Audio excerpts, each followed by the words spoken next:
Probably helps if I have a microphone in front of my face. Hey, everybody, good morning. Here is a song. Zooming down the road, breaking all the rules with the reckless driving, acting like fools. But I'm on the lookout, I'm the law in town, gonna catch 'em all, gonna take 'em down. They try to deny it, make up silly tales, but their guilty faces, they can't conceal. Phone in their hands now, it's not a care in sight, but I'm coming for 'em, gonna make it right. Take your tango, use your turn. No more excuses, it's your big mistake. Take your tango, now it's your turn. You're gonna learn, you're gonna learn. I'm having, again, fun with Suno AI. It is, it's just too much fun. I did find another website that does a similar thing, but not anywhere near as awesome as Suno is. And I absolutely spend way too much time playing with AI song generation. A number of people have shared with me that they are concerned for the future of the planet. Is Terminator real? Are these robots going to take over? Should be worried? Frankly, I think we have lots of reason to be worried, not just because of AI, just because everything's upside down lately. But AI music, I don't think that's something that's going to keep people up at night. I do understand artists may not like it, but I've created songs that I listen to, and I don't listen to music otherwise. I'm too busy with podcasts. Anyway, good morning to Paul, who says, hi, Sean. Good morning, Michael. Good morning, Stephen Bell. Good morning, Rusty Shackelford. And, of course, good morning to Northern Pike. Y'all watching on what are we on? We're on YouTube, and I'm just looking over because I'm not seeing any comments coming through on TikTok yet. But TikTok, when you get to it, we'll say hi to you too. This is, what is it? It's the 1st of May, isn't it? All day today, 1st of May. We're really doing this spring thing, right? Is it actually nice outside? It was not bad when I got in, but it is certainly not hot. Mind you, that makes it comfortable. When people last year asked me about how I got my skin to glow so wonderfully, and in the summer, this room is going to be hot. That's because there's like no air circulation. It's a thing. Let's see here. We got some questions coming in.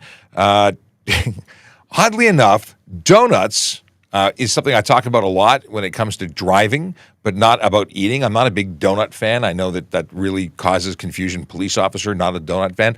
Nah, I'm not. And I don't think any of us are. It's just one of those stereotypes. I will say chicken wings, if we're talking chicken wings, you got me. I'm down for chicken wings.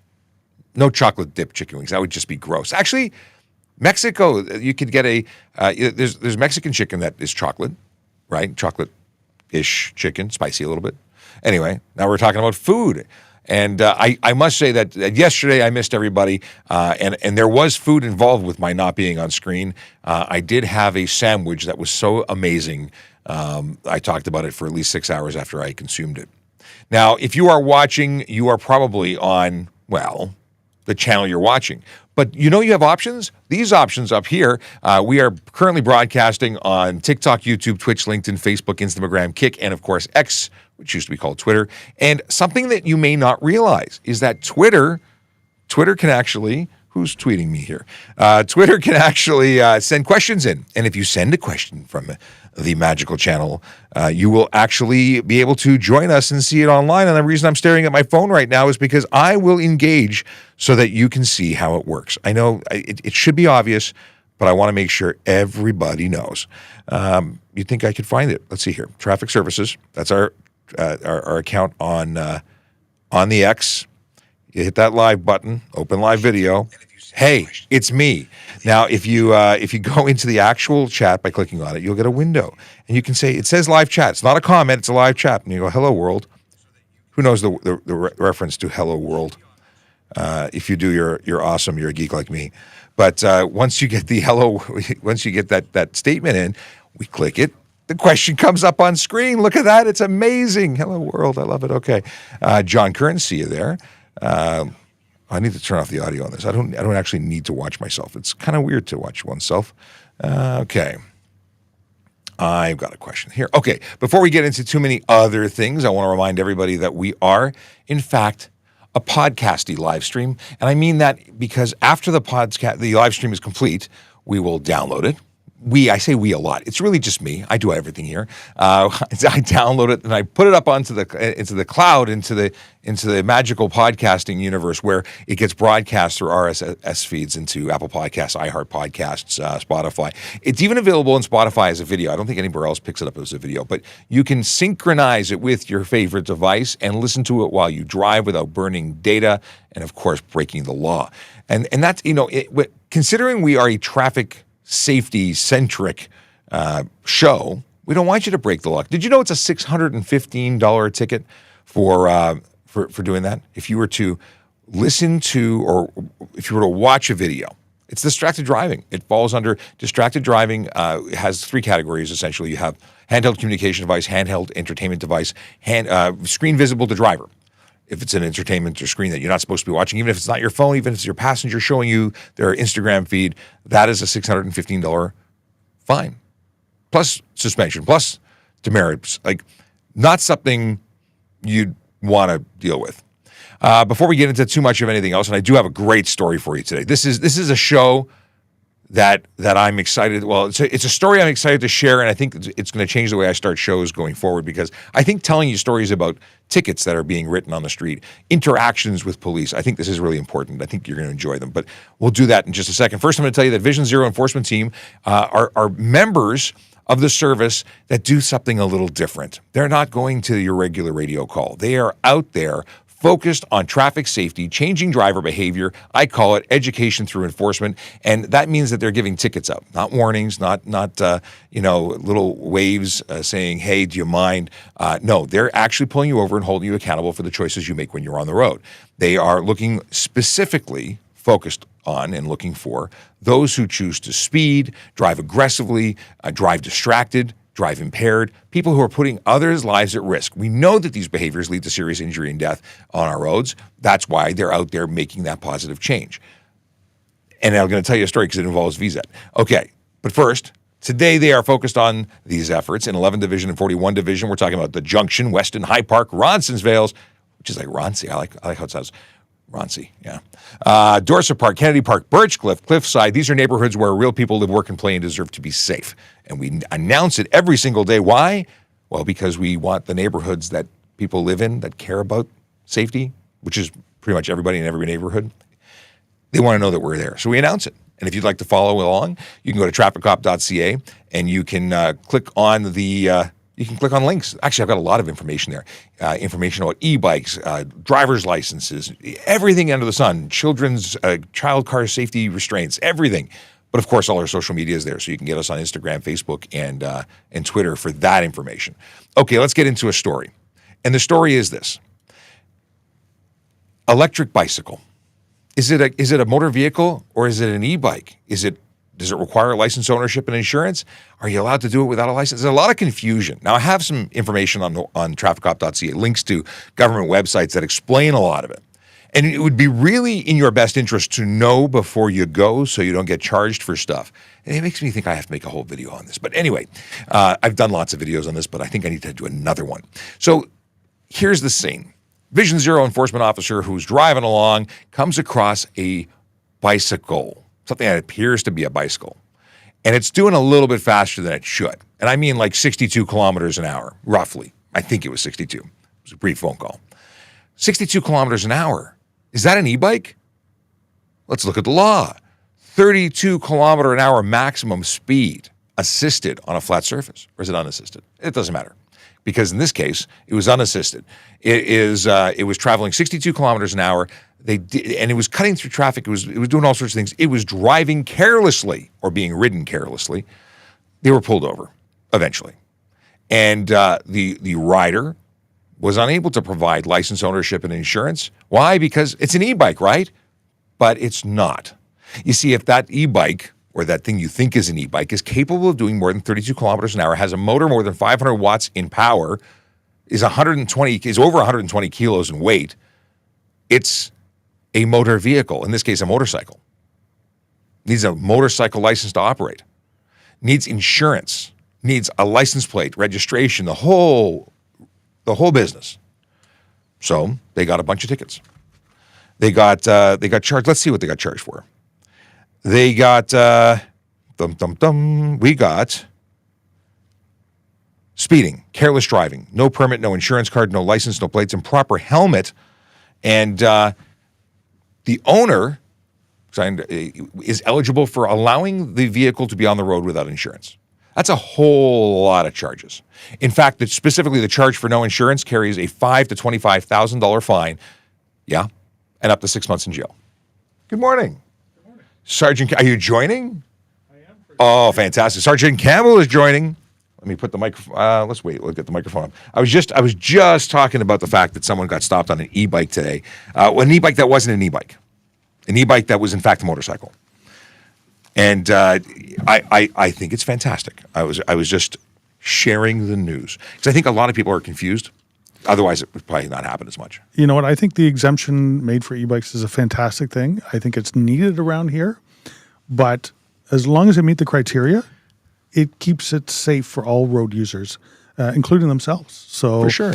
If something is outside, and I'm assuming, because we had a conversation earlier that it was overpowered, overspeed, didn't meet the criteria, it's now a motorcycle, and the fines for that. So on the sticker, because I got pictures of it from the road.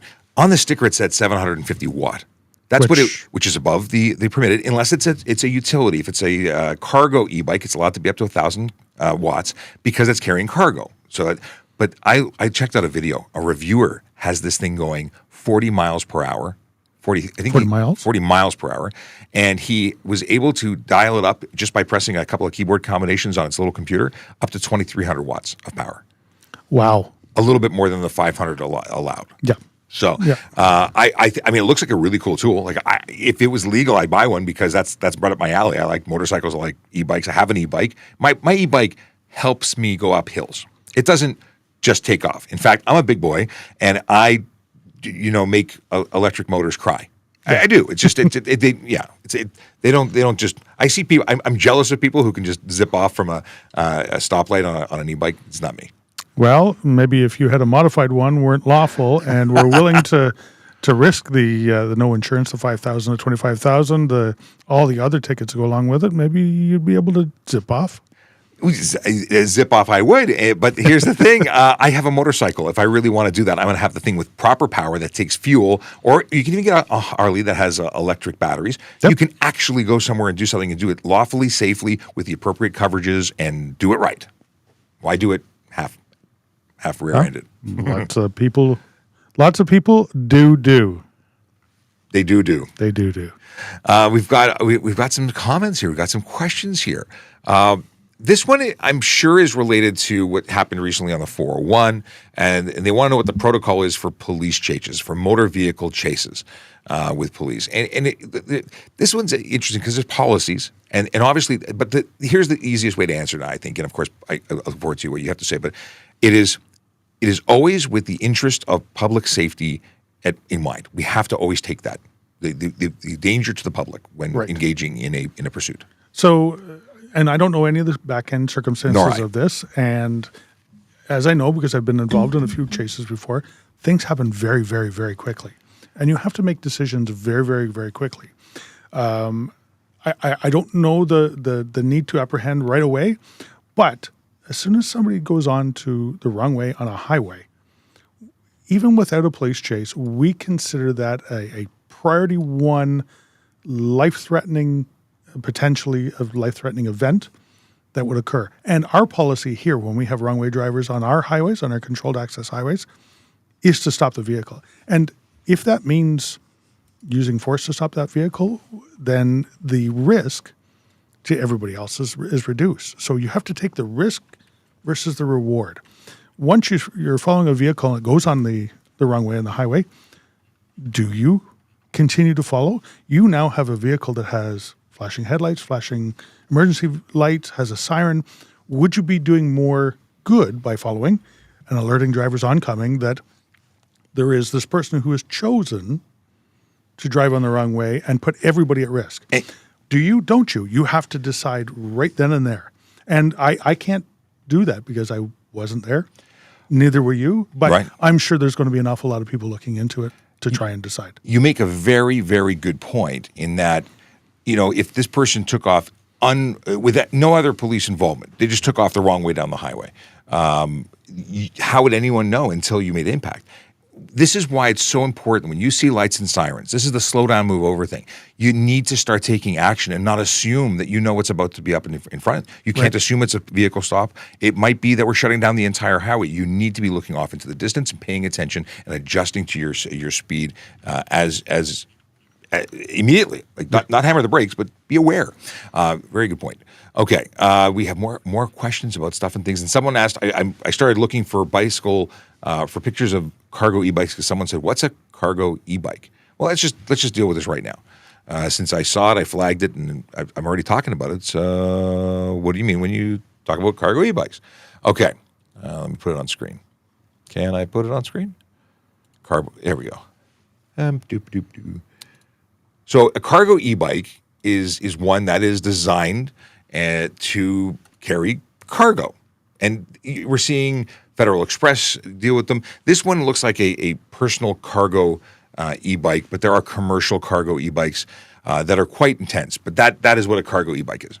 And that one has different regulatory or permissible things. And it actually is part of a pilot. It's not a permanent change in law. That's right. That's right. And best used for downtown zone where it's easily able to be parked, easily able to maneuver, lower risk than operating a motor vehicle in highly congested zones. So it's a good thing. You get It really exercise, low cost of entry, good for the environment. Like there's a lot of positives. I'm the first one to acknowledge that bicycles are a great way to get around. And I was chastised. I was complained about. Somebody had a problem with.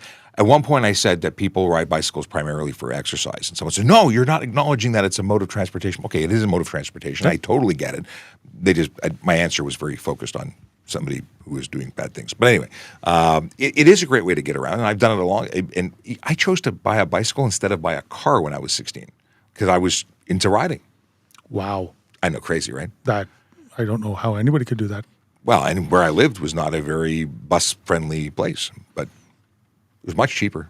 I started driving as soon as I could. Me too, but I didn't. In truth, I took the bicycle at 15 instead, with the condition that I wouldn't have any money to buy a car when I was 16. Anyway, we talked about this. I want to get into more stuff and things. Donuts. I talked about it right off the bat. But Donuts? Are you a fan of donuts? Depends what kind. Favorite donut? Apple fritter, I think. Oh. Blueberry fritter, not too bad. I was a little disappointed. They brought back the blueberry fritter. I did try it, and I was thoroughly disappointed. I had memories and thoughts that it was going to be fantastic. I prefer the apple fritter between the two. Yep. But I'm not a fan of regular donuts. I do like one kind overall, and it's Krispy Kreme, and it's the raspberry filled is my favorite. And that's just my thing. Let's see here. Morning.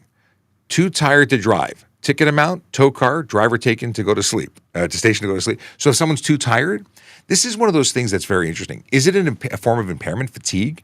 Yeah, but it's not impairment for the purposes of charges Under the criminal code, it has to be drugs or alcohol. Right. So is it careless? Absolutely. If you are tired and you're driving and you fall asleep and cause a collision, is it dangerous? Absolutely it is. Yeah. You chose to do it. So it is dangerous. There's nothing wrong with pulling over to a safe location, having a bit of snooze. You know you and you know your body, so I've done it. A Walmart in the States is big on letting people like camp there with RVs, like not camp, set up the chairs, but stop and sleep. Yep, spend the night. And I'm sure that would apply to cars too. If you were, but you'd need to be somewhere that I would want to be somewhere safe, well lit, not in a dark place, not at the side of the road on a highway where you're not seen. These are not safe places. But make steps. I mean, you got to be smart about it. And taking, if you were doing long cross country stuff, stopping and finding a motel is way better than crashing and not making it to your destination at all. I have noticed, and I've traveled Ontario a lot, Quebec a lot, the East Coast somewhat. Quebec highways are fantastic for having rest areas. Nice. They're great. They're well lit. They have good facilities in there. Ontario doesn't do such a good job on that. Their rest facilities are everywhere, or scenic lookout points, or just areas to stop and relax and take a breath, take a walk. We in Ontario need to do better than that. On Monday, we had a guest, a senior sergeant from Victoria Police in Australia. That's Chris Hayes, who is here, and he's now since flown off to go to the States. But he made mention of the fact that when there's opportunities to get out and have takeout food, we were talking about eating while driving, and the conversation was, I'd rather get out and go eat in the restaurant, relax, stretch your legs. And he says, you know what, fatigue really sets in when you don't move. Getting out and being physical helps be more awake and get everything, the juices flowing, I guess. And it makes a lot of sense. Not taking advantage of rest stops, taking a bathroom break, getting some food, water, coffee, what have you, just moving for a few minutes, changing it up allows you to be more alert. Yep, absolutely. I like that. Officer, anything new about left lane campers? New? They still exist. But Still don't like them. Still don't like them. But there is the discussion, and I always get into it, about a left lane camper who's doing the speed limit, which is still so. There's two things. There's the speed limit is a speed limit is a speed limit on any road. If it's 100 kilometers an hour, all lanes are 100 kilometers an hour technically. But we know that there's people who are going to be going faster, and some that are legally allowed to, like police.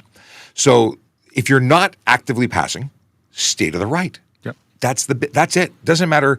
There should be nobody on your bumper passing you or honking at you to get out of the way if you're doing the legal limit. But we know they exist, and I know that happens. So instead of causing a situation where that bozo has to go and make a right, chooses to, no one has to pass, chooses to go around you to the right and make an unsafe maneuver, you could simply contribute to making the roads safer by just staying to the right. Now, there is a charge in the Highway Traffic Act for failing to facilitate passing. So if you're actively engaged in an activity that doesn't allow somebody to pass, it may be appropriate. And there's certain criteria for that charge, and all of it would have to match it. But it's one that you must think about, be aware of your surroundings, and move over. Because you know what? If I'm driving behind you in the police car, and you don't always know that it's a police car that I'm driving in. True. I know the criteria, and you may be meeting me, and I'll be giving you a ticket for it. It's even stunt driving. It qualifies for stunt driving if you actively prevent someone from passing. So someone's trying to pass you, hammer the gas so they can't get past you, and now you've got someone, like, you're creating an incredibly unsafe environment, so much so that that's stunt driving where you lose your license in your car and all sorts of great stuff. Something about stunt driving that they have in Australia is hoon laws. They call it hoon laws. It's stunt driving laws, but they will confiscate your car or crush your car depending on the activity and your inability to learn from your mistakes. That would solve the problem.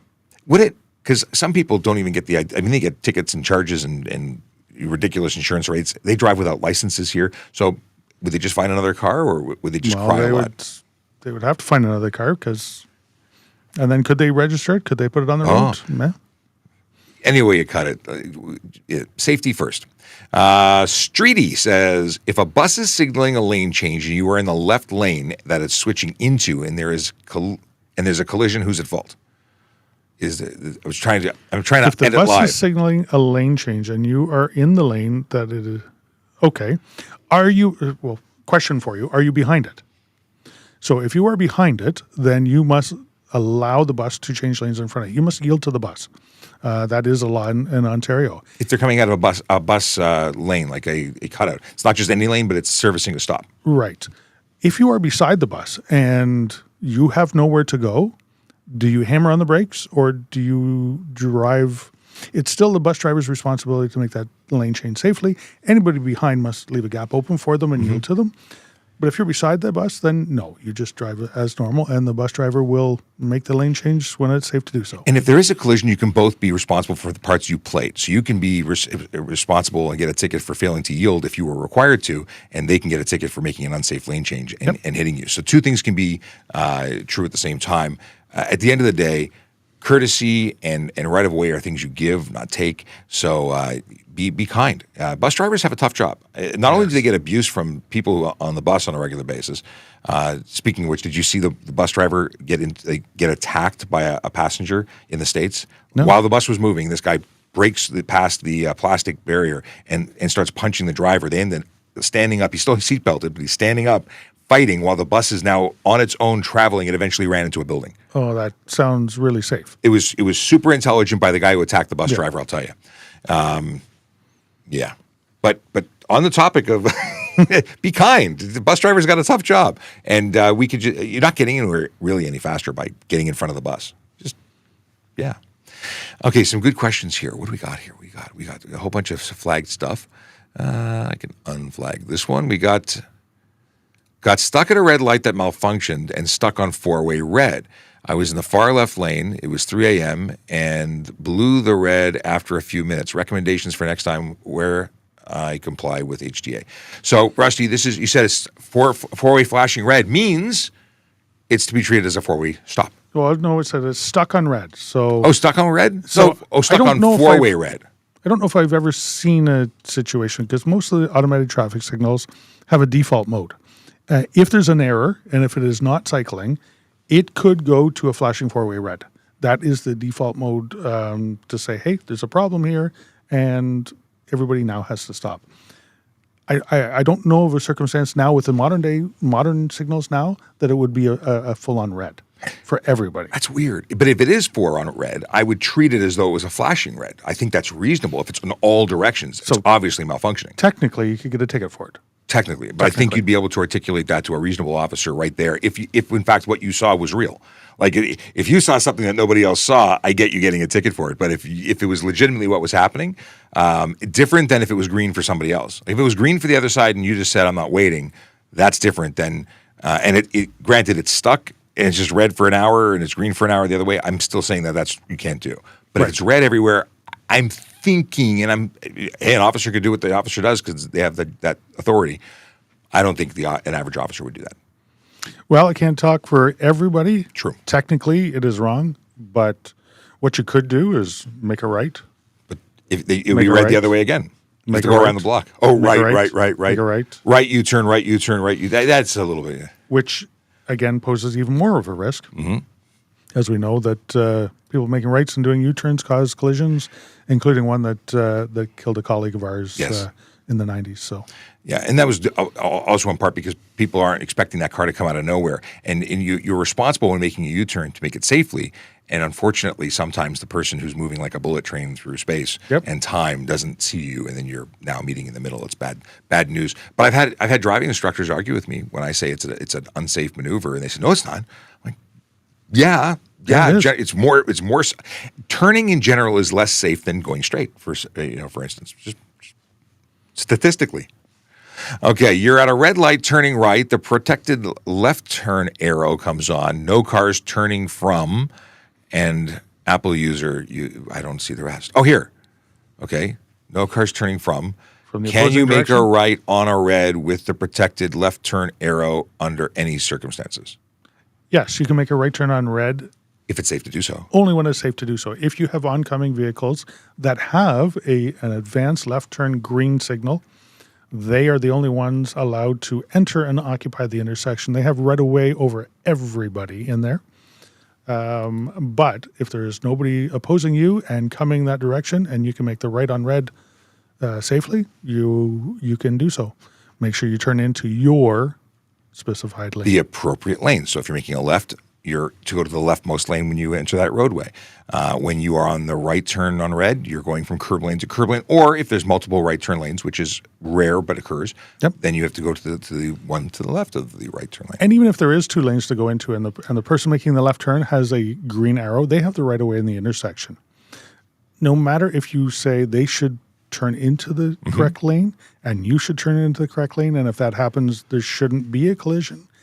Even if a collision does occur, you would be held responsible for it because you have the ultimate responsibility not to enter the intersection until you can do it as if the onus is on you, you must be able to complete your turn in safety. And obviously, if somebody else has the right of way because of a green light, you are in the wrong. And there's always going to be context, but that situation is going to really be against you. Because like we said before, both people can get tickets for their part they played. Yep. But you will be held to a higher level of responsibility because you're facing the red signal. Absolutely. And of course, making sure that it's safe and it's not prohibited by any other signs. Right. Because so often we find people say, but it's okay because I stopped, or I didn't stop because it was safe. Like the right turn on red requires a couple of steps. Are electric bikes allowed on the road? So Depends. Depends. If it's an electric motorcycle, it's a licensed and insured and proper motor vehicle that's meeting all the requirements to be on the road, then yes, it's the same as a gas-powered motorcycle, just not gas. If it's an e-bike, it meets the requirements as an e-bike under the law. And at that point, it's treated as a bicycle, which is allowed on the road. If it's something that is meant for off-road or doesn't meet the requirements and it's not licensed for the road as a motorcycle and it's not permitted under the legislation that allows it to be considered a bicycle, then no, it's not. It's private property only. In your SOL, you can't be on the road. And if you are, then that's lots of tickets. Well, that's what happened to the young man this morning because he got charged, and I got the list. He got speeding, careless driving, permit, no insurance card, no license, no plates, improper helmet. And then he said he wasn't the owner, and with no paper and way of establishing that, mom and dad are probably getting the ticket for permitting a motor vehicle for being on the road for the insurance. Wow. And that remains to be seen, but that would be the next course of action. In any way, you got to know that when you're breaking the law and you're doing it in such a way that you're being dangerous and you're drawing attention to yourself by that dangerous activity, and we investigate and find out that you're on a vehicle that was never supposed to be there, you're going to get ticketed. Lots. Yeah. Okay. Am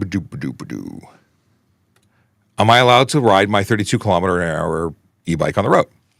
32 kilometer maximum possible. On a flat surface. Yes. So with the rider. Yes. So if you have a bike that's modified, but you don't push the button to go faster, and it's capable of 60, but you only do 32, obviously we may not know looking at it that that's the situation. What if we were to ever see you go faster? Or if we pulled you over and we determined that because it has a bigger motor than you're allowed to have, or we happen to know that it's a Suron capable of 70 kilometers an hour or more, we don't need you to be doing more than 32 to charge you for having a bike that's not allowed to be there. Those Suron bikes and a number of bikes are advertising speeds of 40 kilometers an hour, 80 kilometers an hour or more. We know that, where we pay attention. And if we see it, we're just going to pull you over. And any vehicle on the road, including bicycles, can be stopped and an inspection can be done for the mechanical fitness or the safety of the vehicle, which may include looking at the exemptions for the power of the engine.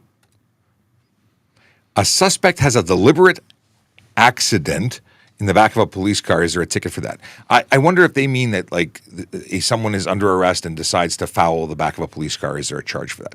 Or is that just... Is that what you're... I don't know, because I don't know what kind of accident. In the back of... Well... Yeah, I'm assuming that's where... Deliberate. How do we know? I don't know. That's a sticky situation. Could be kind of stinky too. Stinky. Yeah, it's bad. Is there a ticket for it? I don't think there's a ticket, but they're going to be uncomfortable. It depends. That's just gross. If anybody has seen the back of a police car, modern ones, there's no padding in the seats. Mm-hmm. The seats are removed actually, and there's a hard plastic, hermetically sealed is the word. Seat type structure that goes in there. Not comfy. And easily hosed out. So yeah, we decontaminate and we move on with their day, and that person is going to be uncomfortable in their poopy pants. Let's see here. Can you make we talked about this already. How old to ride an e-bike? I am glad this is becoming the e-bike episode. There you go. You started it out. I did. It's my fault. No, actually, I quite like it. But an e-bike is it requires 16 years old. You have to be 16 years old to wear one. To ride one. Wearing it, you might have to be older. I don't know. Let's see here. Yeah, 16 years old to operate on the roadway. Private property is open. Private property, any age one. Okay, we said one Apple user says, "Police, my bad, officer. I'll keep it under the limit now." I'm assuming that was a comment in relation to an e-bike, but yeah, don't get caught is what, because if you go faster, you're going to get caught, or you might get caught. Well, it's a clue for us that might be something to be up. Yeah, and you show up on radar just like you would as if you were a car, because radar works for people too. Yep. Julie says, "Good morning, guys. Good morning to you, Julie." Okay. Billy Wang wants to know, is it true that Highway 401 speed limit is going to change to 110 limit for July, but now is 100 is going to be 110 July for speed limit? Okay, so a little bit of repetitive there, making sure I read it right. It's 110 kilometers an hour once it changes in some areas. Wait until you see signage to dictate the change. Don't assume. Yes. So currently there are a pilot project going on where there are sections of 400 series highways in Ontario that have already been changed to 110. For example, the 404 north of Davis Drive, all the way up until the end is 110. There's a section of Highway 417 in the Ottawa area, same thing. It's areas that are designated as structurally designed to be a bit more safer without the entrance or egress of on and off ramps, so that it can be statistically safer for everybody to do. It's a pilot project. They've run it for a while. They've determined that we're going to expand it a little bit more now to other areas. The problem is, and what I've experienced is, if the speed limit's 100 and everybody's doing 130, when you raise it up to 110, people are going to go 140. Well, you see, we say that, and then the learned people who do studies say, no, that won't happen. We know this to be true. And then they find out that they're absolutely wrong, and absolutely people just go faster. If folks are completely ignoring the speed limit now, what on earth would influence a researcher to believe that they won't continue to break the law? Right. If they see 30 over is the acceptable risk of them losing the license or not, well, they continue to do 30 over if the speed limit is raised. And just remember that 150 is the hard limit. Like that is... You're stunt driving regardless of what the speed limit is. Yes. So if it's 110 and you do 40 over, bringing it to 150, thinking that you're okay because you need to do 50 over not to get stunt driving? Nuh-uh. Yep. No, if you're it's 150 anywhere, even including private property. Did you just say nuh-uh? Nuh-uh. Yeah, I'm trying to be woke. And hip and no, it doesn't work. You're not succeeding. No, it's a horrible attempt. Okay, let's see. But I am having fun, so that's all that really matters. Okay, scrolling back, so I got a whole bunch of stuff that I flagged, and there's one there for you. I can see. The first one is the OACP exam hard? And I cannot answer that question because the test that I took 20 years ago, or whenever I took that one, is not the same one that will be today. It's obviously going to have changed, or may have changed. I got to tell you that it is there to be passed. You can pass it. It's passable. It's passable. It's passable by everybody. We passed it, or whatever was available then. Right. You know what? Some may take a little more study. Some may take a little more practice. Yes. We want you to be thinking in a certain mindset, to use common sense and to use your reasoning to answer some of these questions. And that's what you have to do when you're out here. You have to use common sense and reasoning to see what is or isn't appropriate and how to act and how to react. And you've got to get your mindset thinking that way. It's also about speed. I mean, when I took it, it was about getting through everything and not getting stuck and just hanging out, breaking down and saying, I can't figure out this multiplication question and then not finishing. It's about determining what you can and can't do. You have to finish everything you can in a certain amount of time, achieving the highest mark in the available time. So if you try a question and you can't get it, you move on to the next one. Maybe you come back, but if you just sit there and grind your gears, you don't finish the rest of the test, you fail. Like it's a part of it is mindset that way. Yeah. How do you prepare yourself? Well, I went out and bought grade 7 and 8 math books. You should have got English books. Yeah, too. I should have taken that. And then I went out and took tutoring or got tutoring. And I went to this Russian math lab, and this ex-KGB person told me the secrets to how to do this, and it really helped speed up the process of how quickly I got through the test, and of course spelling and grammar and all that stuff. You just refreshing your memory, having it be something you're conscious about. And then there's reasoning tests and spatial aptitude. Like, there's a ton of different stuff. But if you waste your time on something that you know is your weakness, you're going to lose out time to finish the whole thing. So getting help is a good way, and being prepared is the best thing to do to challenge whatever test you're doing. We got here, Josh, our unofficial producer, says, good morning. It snowed here in Edmonton during the night. That is not fun. We were talking about, is it a nice day today? Because it was not. I had windows that had moisture on them this morning. Yep. Yeah. Very foggy this morning here in southern Ontario.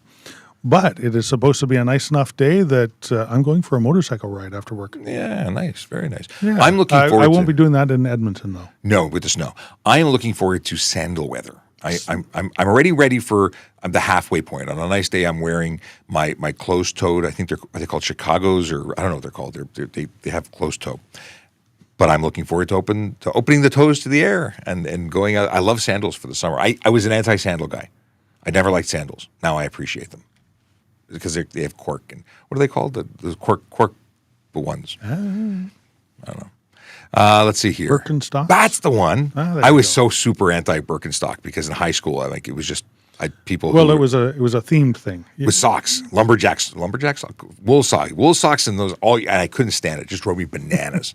I did not hang out with that camp of people who would wear socks with sandals. Right. Happy First Responders Day. That's from Rusty Shackelford. I didn't realize that was today. I've been seeing posts of that nature. I didn't realize it was today. I thought it was Really? like previous days. But thank you for that, and you. and to anyone watching who is a first responder. Now that I've been knowledgeified that it's in fact today, so happy First Responders Same Day. to you. I'm not really a first responder anymore. I'm like a second, third on email. I respond to emails now. I'm still a first responder. I kind of am. We're administrators now. Yes. But we in our heart, we're and okay. I take it back because you know what? I have gotten involved with so much stuff off duty. Like if it happens, I can't help myself. I'm in it. I'm a cop through and through. I'm always going to help. Even before I was a cop, I was the helper. So it's in our DNA. We want to help people, and we do that on the show. That's why we have the show. Can I tint my front and back windows? Or sorry, it was my back and front windows. No, headlights. Headlights. That's what I meant to say. I got discombobulated with I had reversed it. Anyway, we're talking about headlights and taillights. I don't know who you are, but does it sound like a good idea? Like, does that seriously sound like a good idea? It's going to limit your ability to see.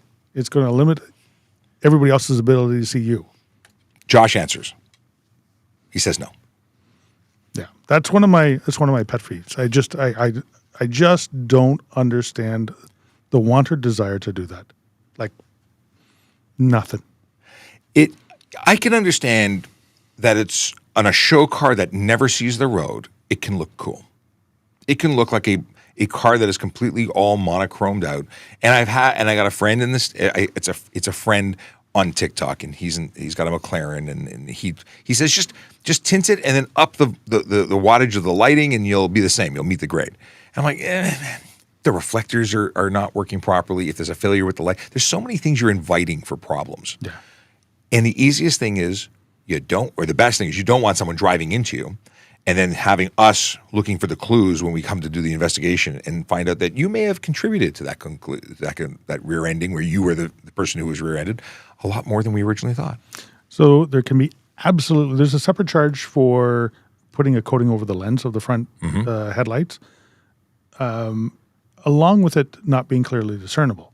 So the rear taillights, the wording in it is clearly discernible. If you're not seeing what the manufacturer put out, it's not clearly discernible.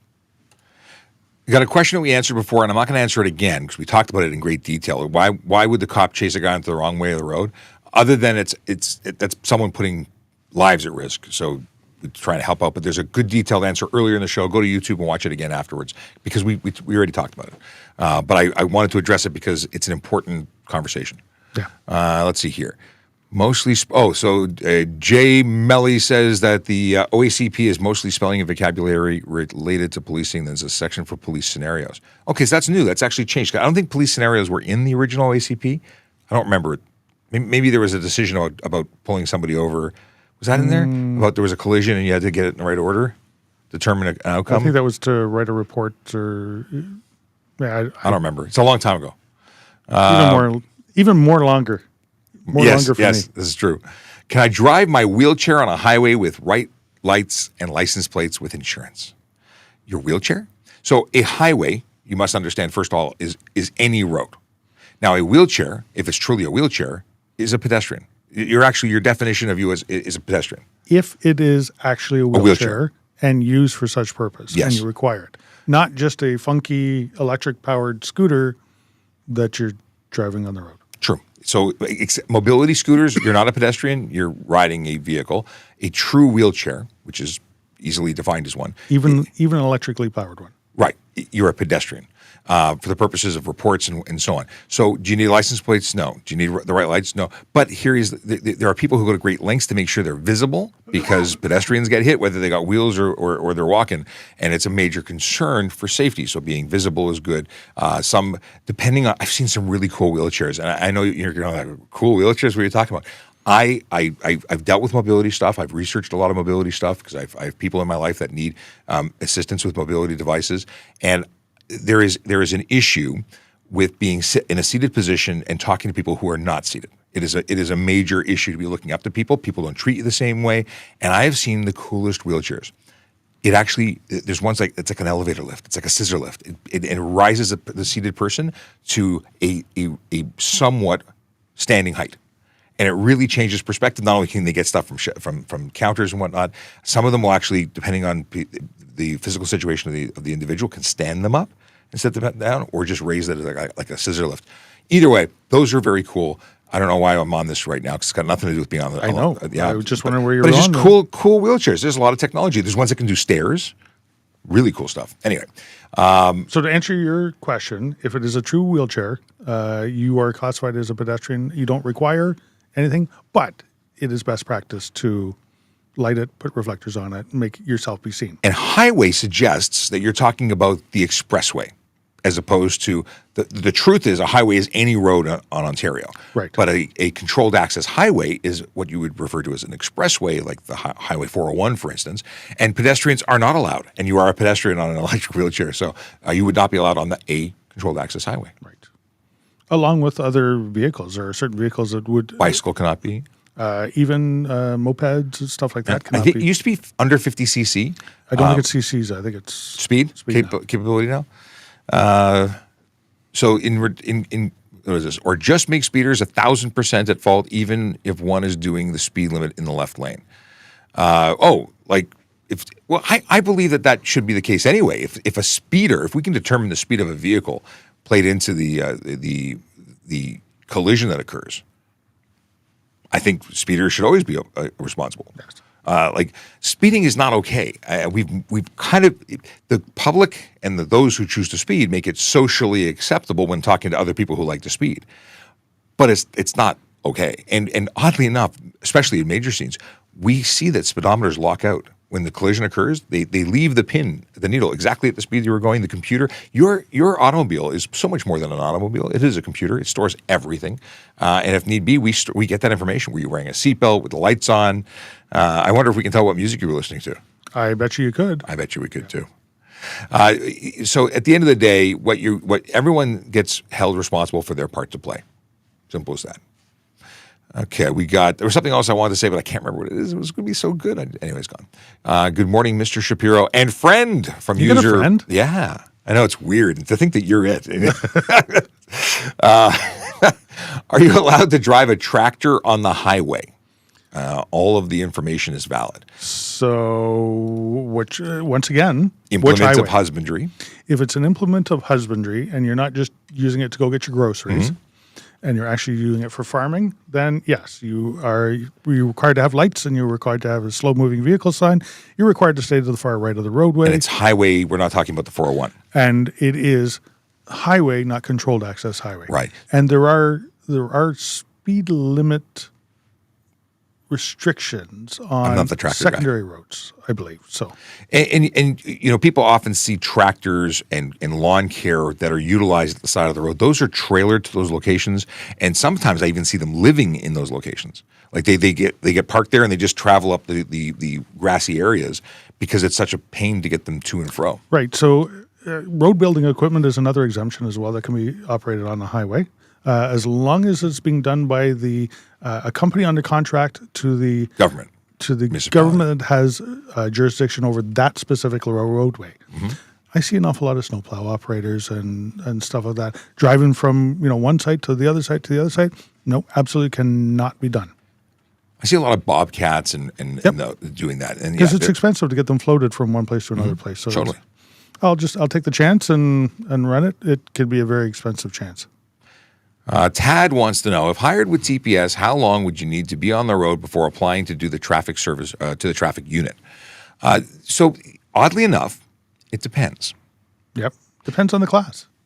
We have Depends had on we need people. Well, that's it. So if we are short-staffed and we have in the past taken new recruits straight here. Now, there are issues with taking people straight. We then train them here and then we send them to a division for training because they need to have training in all aspects. Right. General policing training is important. You can come here and start out, but getting the general constable training and then coming back again will make you an excellent police officer. It's a fun place to work, and traffic stuff is kind of fun. It is a specialty, and I think it used to certainly get a bad reputation of not being real police because you're just dealing with cars. People don't realize that, and obviously, if you're asking this, you have an interest in it already, which means I'm preaching to the choir. But for everyone else who may not realize this, we lose in terms of lives lost on the road as many on average as we do to homicide. So traffic collisions cause more death and destruction at whole than all violent crime combined. Now, recent years that's been used to be higher motor vehicles than to crime, and now we're either equal or just slightly more. But it's neck and neck. It's not a race we're trying to win, but it is something that you have to realize that people involved with motor vehicle collisions are people very often who would have no other ties to anything. Oddly enough, sometimes people who are involved with other types of crime do find themselves getting involved with things. Not always, but very often people in the criminal element tend to be involved with things that put their lives at risk. Before you go on, you got to go? I must depart. It was lovely having you I have an 11 o'clock meeting I have to attend to, so... Oh, well, I'm going to talk about employment since we're on that topic. I'm going to share and see what's going on the careers page.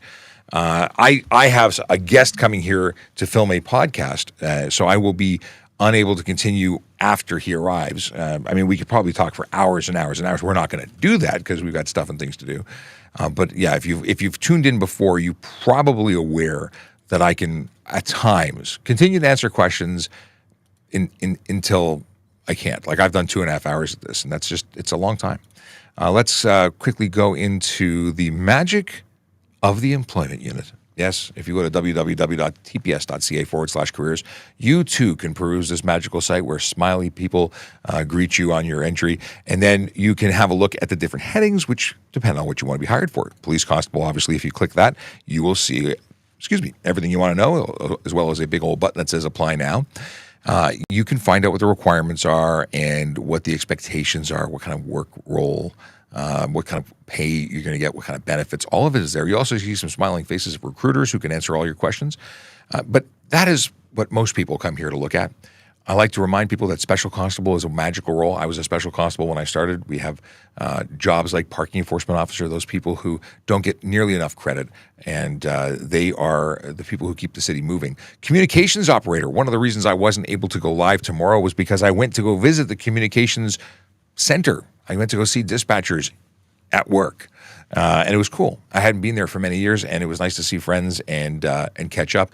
But it was all because we wanted to have a discussion about safety on the road, and they do amazing work. And again, unsung heroes. Nobody recognizes, or very few people recognize, the amount of work and how integral they are to making sure that we can do what we do as police officers. We wouldn't be able to do it without them.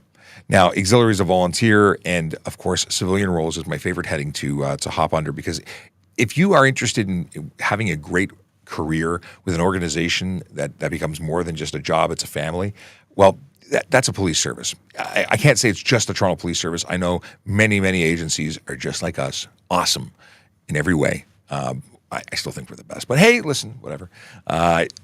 We have 10 jobs right now that if you aren't interested in applying for a role as a police officer, maybe something here would be appropriate for you, or maybe it would be appropriate for someone you know and care about and want them to have awesomeness in their life. Intermediate technical analyst, audio visual. I have absolutely no idea what that means, but if you click on that, you'll get a description. It'll tell you how much. Well, let's click on it. Intermediate technical analyst, audio video, 91 to 105 and change, 35-hour weeks, and all the details of what you need to know are right there. This is good. These are good things to know. How do I get back? Here we go. Financial planner. Didn't know we had those. Cool. General counsel. You a lawyer? A lawyer. You can come work for us. equity, inclusion, and human rights curriculum specialist on a 1-year contract, benefit coordinator, special constable. Hey, that's what I used to do when it was called a court officer. Fantastic job, fantastic people. Shout out to court officers and special constables. What's up? And then we've got the YIPPY program. That's the Youth in Policing Initiative after school fall program. They also have a summer program. Depending on where you live, you might qualify for this as a young person coming in to find out stuff and things about police things and get paid for it. Communications operator, those magical people I just spoke about. It's a tough job. Are you up for it? I think you can do it. I think you should check it out. Rewarding career. Intermediate technical analyst. Yes, you can take my my help desk calls because I do call often. Lots of technology in this office, and often I need help making sure it works properly. They're the magical people. Also, don't get enough respect or kudos. So thank you for all that you do. And if you are in the tech field and you want to come work for an amazing organization, hey, what are you waiting for? Go in and apply before the application closes, because these go open and close every day is a different thing. It's like a box of chocolates. It's like a box of chocolates. That's not at all what he sounds like, and I can't do justice. I haven't seen Forrest Gump in long enough, and many people don't even know what I'm talking about when I say Forrest Gump. But I'm moving on. Developer digital team. Ooh, it's an hourly wage. That's a pretty big. Check it out. This could be your ticket to the best career of your life. The best job? It's a job. It's a career with many jobs, because you may come here as a developer in the digital team. You may get the policing bug. You may choose to become a police officer, and guess what? Your time and your pension it just transfers. And once you're a police officer, maybe you want to become a dog handler or something else that's magical in your service to the community. And all of this is serving the community. It's awesomeness. Awesomeness. It is. All right. What is this?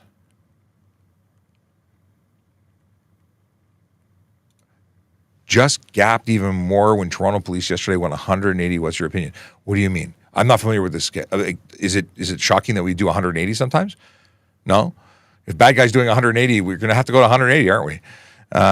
Yeah, we are allowed to exceed the posted speed limit. If we weren't allowed to pursue vehicles, if we weren't allowed to speed, how would we get the bad guy? Like, it's enough that we have rules. We have lots of rules.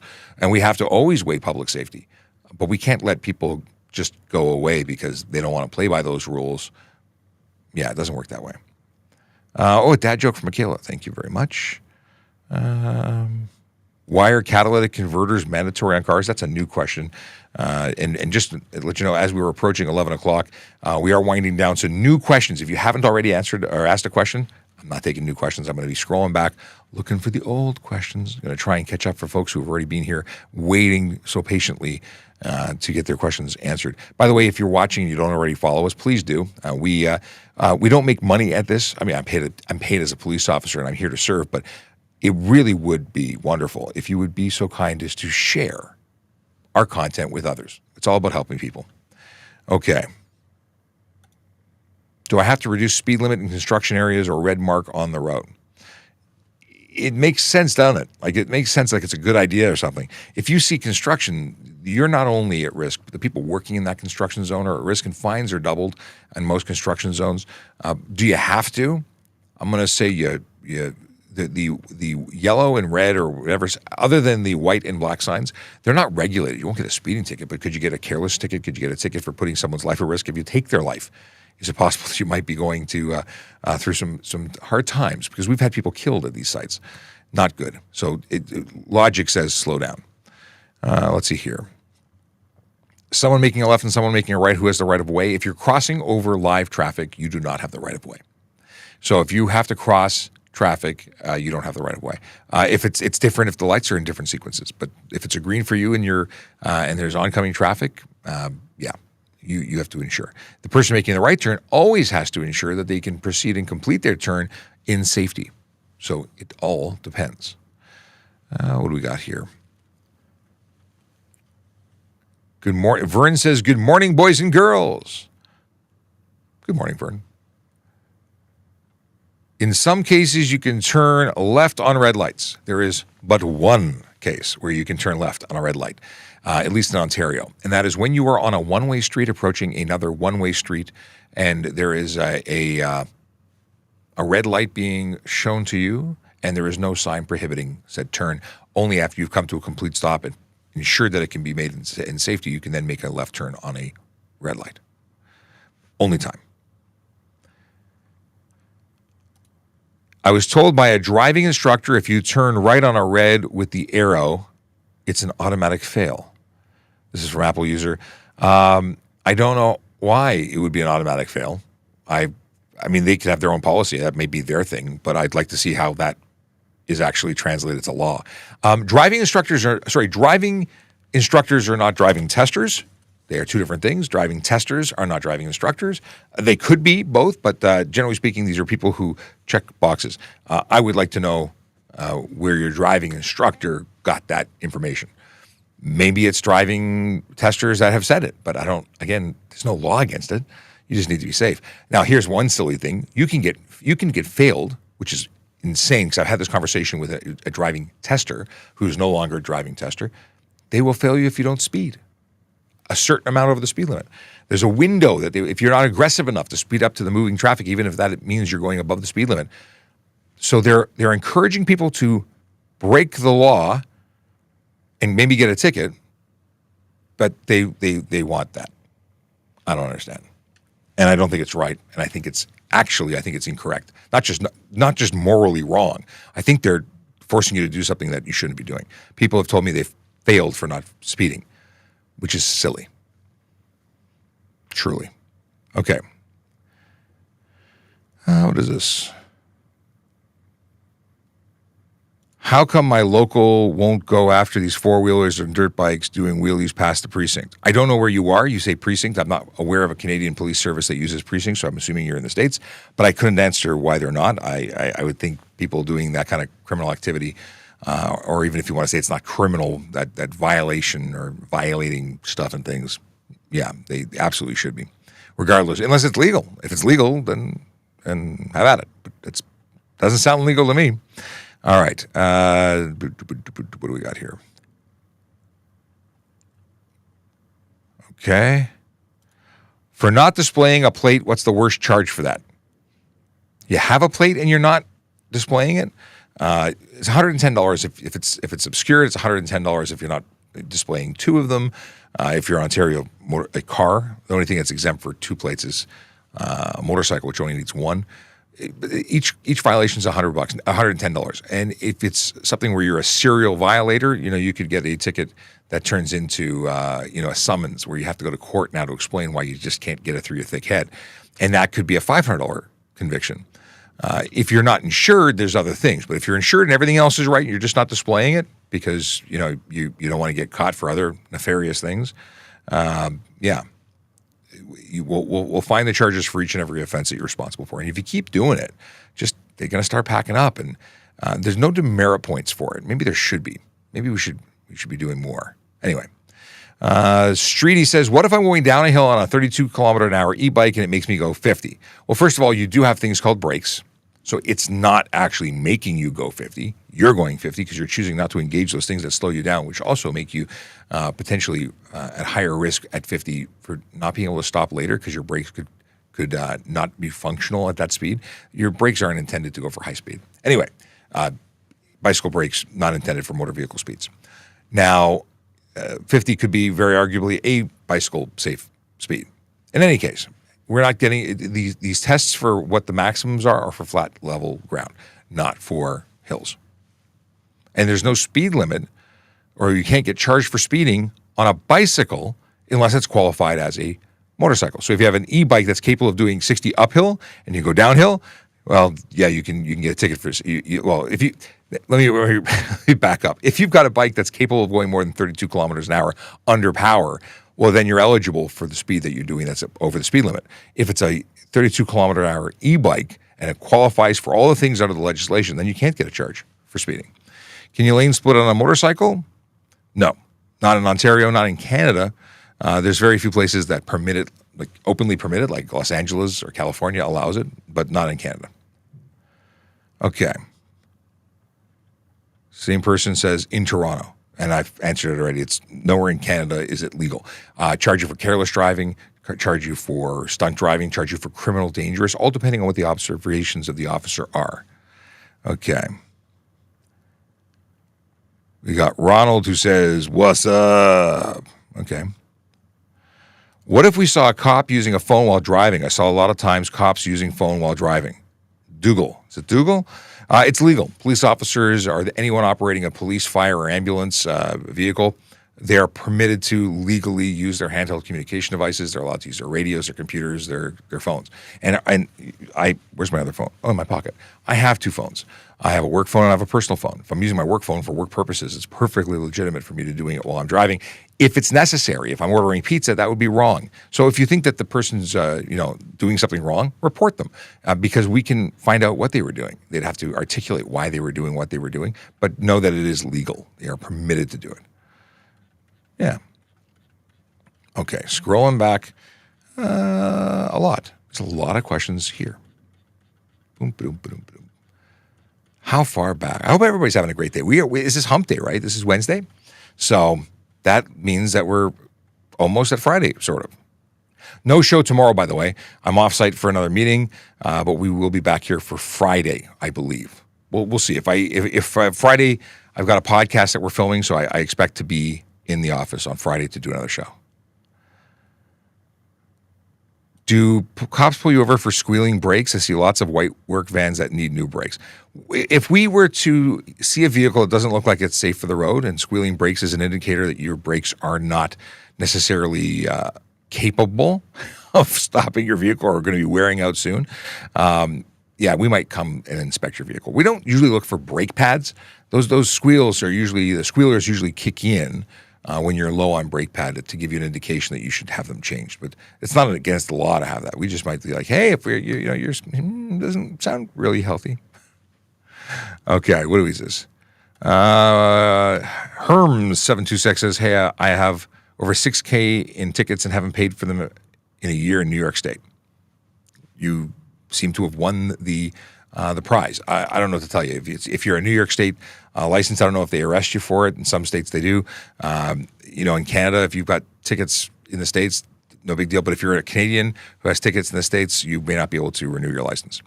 Can you guys detect radar detectors? Yes, with and without equipment. So we don't use equipment here because we don't need equipment here because people who have radar detectors slow down when we activate them. Oddly enough, we don't actually use radar very much. We have radar, but we don't use it very much. Radar detectors tend to get triggered by all sorts of things like bliss. They're fairly useless these days. But even if we don't have a detector, we can look and detect. And then we have search and seizure authority to search your vehicle, dismantle it, and take it. We seize the vehicle or seize the device, and we also charge you, and you get the ticket, which is why we charge you. Seize you, yeah. Anyway, it's lots of fun. What is this? You drink, you drive, you lose all the time. Stephen Bell, you couldn't be more right. Drive sober. That doesn't mean be the least drunk person to drive. It means don't drink alcohol or consume drugs when you're getting behind the wheel of a vehicle of any kind. All right.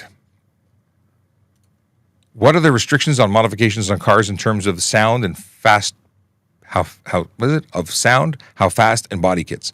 Punctuation. Helps me.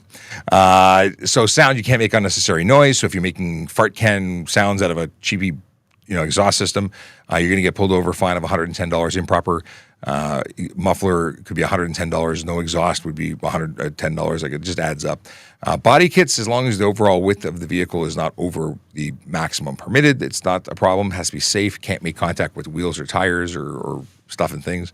But that's pretty much it. Maximum speed, you don't speed. Whether your car's capable of going fast is irrelevant. It's whether or not it meets the, it's actually speeding. Good morning, guys. On the 41, can you go below the speed limit? On the 41? 401. I'm assuming you're using text dictation, 401. The speed limit is the limit. It's not the minimum speed required. So could you do 90 on the 401? Yeah, it's just state of the right because some dumb is going to be doing 140. And that's the reality of it. State of the right for your safety and everyone else's because somebody's always going to be doing faster. Now, in traffic, which is most of the time in Toronto, no one's doing more than 30 or 40. So, it's certainly legal. Now, if everyone's doing 100 and you're doing 40 on the 401, that's unnecessary slow driving. Don't be on the road. You should not be there. That would be unnecessary driving and we would charge you for it. What can we do to prevent motorcycles passing between cars during slow traffic? Dominic, don't even think about that. If they choose to do dumb stuff, it would be dumber to try and prevent them from doing it because A, you're going to cause a collision, you are going to be responsible, and they're going to be suing your insurance, even though they're doing something wrong. Trust me, it's not worth it. There's lots of people who want to like pinch the lane. As long as they don't touch your vehicle and they get through safely, just be aware of motorcycles. I got to start talking about motorcycles. But yeah, don't do anything because you're going to be seen as the aggressor in that situation. And listen, if they happen to hit you, they hit you, but it's not a good day for anybody. And sadly, they're the ones who are going to get really, really hurt, but don't get involved with it. Now, from the police perspective, we pull them over. We charge them with any number of charges, careless, stunt, or criminal dangerous. We have a question of what's the follow-up on the fatal wrong way vehicle pursuit. We were not involved in that. It's not a Toronto police event, although if you go back to the beginning of the show, there is a dialogue about when we do pursuits and why we do pursuits and so on. Tinsdale says it also means stricter enforcement over of 20. So yes, if we were to do, I'm not sure the context of the statement, Tinsdale, but if we raise the speed limits or when speed limits are raised, first of all, I think automated enforcement should be in place on every road, everywhere. If you do anything over the speed limit, I think you should get a ticket for it. There should be no allowable speeding. Because otherwise it's just a nice thing to talk about and it doesn't mean a thing if there's no enforcement to support it. So, Ronald Jardine says, is Doug Ford allowed to drive a car? I'm pretty sure he has a driver's license. I have never checked it or pulled him over, so I have no idea. But I've seen him driving on videos. I know radar detectors should be allowed. That's McLovin. No, they most certainly shouldn't. They're actually immoral. They're immoral. They allow dum-dums to go fast and believe that they're not going to get caught. So they drive more dangerously in areas where the detector doesn't beep, and then they slow down temporarily to avoid detection and consequence in areas where it does beep. And it just creates a culture of people trying and being emboldened to break the law. It just makes the roads more dangerous, and anyone who helps identify where police enforcement is taking place really should get their heads checked because they're in an indirect way putting lives at risk. I would say everyone who is speeding should get a ticket and should change their driving behavior to avoid further tickets. User who this is CA Toronto exclusive, says, thank you for this. You're welcome for this. I'm glad that we can do this and help people answer questions that they have about stuff and things. Let's see here. We got Josh reminding everybody to put a Q before the question, and that I appreciate that. I'm just looking to see here. Oh, cool. My appointment is on the way down. They have not gotten here, so I'll keep going until they get here or until my leg falls off, which is, I'm of course kidding because my leg is attached firmly, but it hurts a lot. I've got I'm dealing with some pain, as I hit my leg. Okay. What is this? Tent Buddies says, if I'm driving in HOV lane at posted speed limit and the people behind start tailgating, what to do? Drive at the speed limit. They can't go anywhere. They can't legally pass you. They're idiots if they do. And I mean that with love. The speed limit in the HOV is absolutely the speed limit. And even, in fact, you should be going slower than the speed limit if the traffic beside you is stopped or moving very slowly. Speed differential is actually the biggest problem in speeding. So if everyone's doing 0 and you're doing 100, when you make impact, it's 100. If you are all doing 100 and you make impact, the speed differential is effectively 0, and minor damage and injury is what happens. So if you are speeding at 100 past stopped vehicles, you are doing something that even a copper wouldn't do. When I'm doing lights and sirens, the effective speed differential that I want to avoid getting beyond is about 30 kilometers an hour for my safety and yours. Because we know that collisions that occur over 30 kilometers an hour could be very serious. I mean, there's times where we're going to increase that differential. We really have to articulate and justify why we're doing it because it's all about safety. And that's why Tinsdale says it's all about safety. But yeah, do what you do. If they want to get out of the HOV lane, which they probably have no business being in anyway, they can do that at the next, egress point, which is where the dotted lines are. But don't cross over the solids and don't speed for them. Don't let bullies win. That's what I like to say. The bullies can go bully themselves. Your friend, hello, love from the Philippines. Hello, thank you and for identifying yourself as today's longest distance viewer. If you are in fact in the Philippines right now, we've had viewers from all over the world, and it is always lovely to have a visitor from long distance. And the Philippines is one place I've yet to go. I really do want to visit your lovely country. Okay, what is this? Jake says, "Stop! They're not going to answer that." What is the question that I'm not going to answer? I don't know. Someone wants to know about tests. I don't know about that. Okay, we don't know about that. Okay, moving on. Moving on. Someone says that response times in the hood are bad. Response times in the city are bad. We don't have enough officers to respond efficiently. I think our 22 minutes is down to 19 minutes, which is an improvement, but I mean, does it make you feel better? It's minutes, but sometimes seconds count, right? And that's why we talk about and want more funding and more officers and less crime. It would be nice to have less crime. Ronald says, Canada's Wonderland opens on Friday. Awesome. I really am excited about that. My kids are going to be excited about that. We're going to have to go. Maybe I take Friday off and I take them to Wonderland. They're in school. Should I be a bad dad and go play on Friday instead of taking them? Why do they need to go to school? Hopefully their teachers aren't watching if I decide to say they're not feeling well. No, I would be honest. I'd be like, taking school off to go to Wonderland because I hate lines. Let's see here. Can I have a yellow light in the front of my car? Example, those BMWs with yellow driving lights. Yes, you can, Earl. The colors that are permitted to the front of the vehicle are yellow or white. You can have yellow headlights if you wanted to. Yellow fog lights are absolutely legal. To the rear has to be amber, which is yellow, or red, but no white light to the rear, except for your license plate light. Thoughts on police cars having illegal tint? I wonder where you are because I'm not aware of police cars having any illegal tint. We don't tint our fleet. We're not in it for looking awesome and cool. In Florida, I know I've seen super tinted cars. They're also baking in the sun all day, and I'm sure they have different laws on that. But here, there's no exemptions for illegal tint, not for police officers, so we don't have it. We don't tint anything. We don't put money into aesthetics. Cops pull over old junker. Is it cops' discretion that it is unsafe or by mechanical inspection required? It depends. Gross defect, holes in the floor, contact between body parts of the vehicle and tires.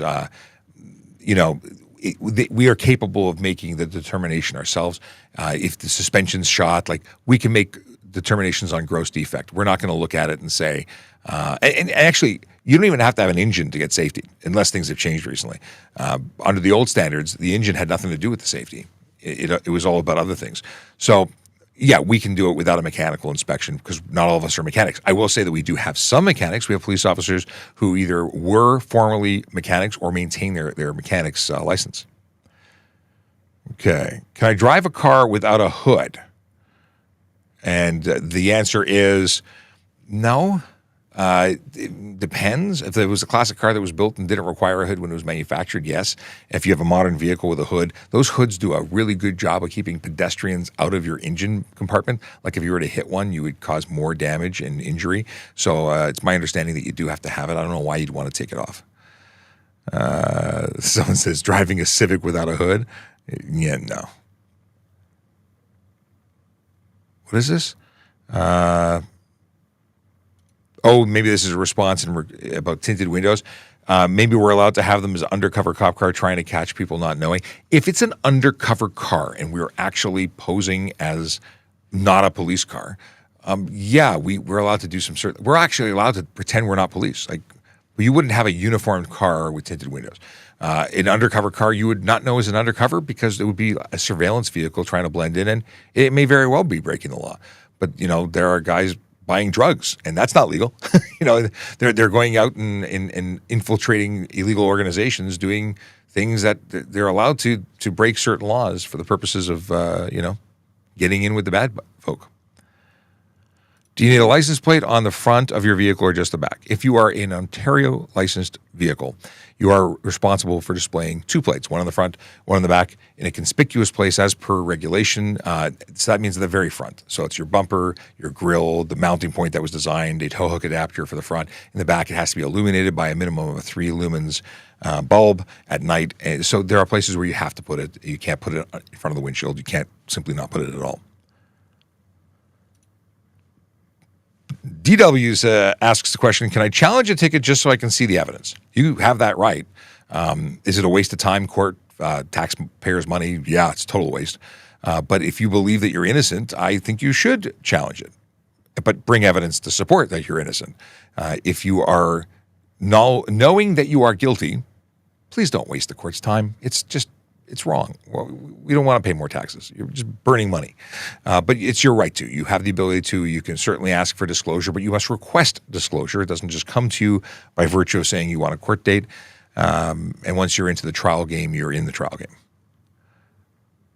What do we got here? Okay, some dialogue between, can I drive my 3,000 horsepower car? Yeah, there's no restriction to horsepower. It's what you do with that horsepower that is restricted. What is the court fee for fighting a traffic ticket? There's no fee for fighting a traffic ticket.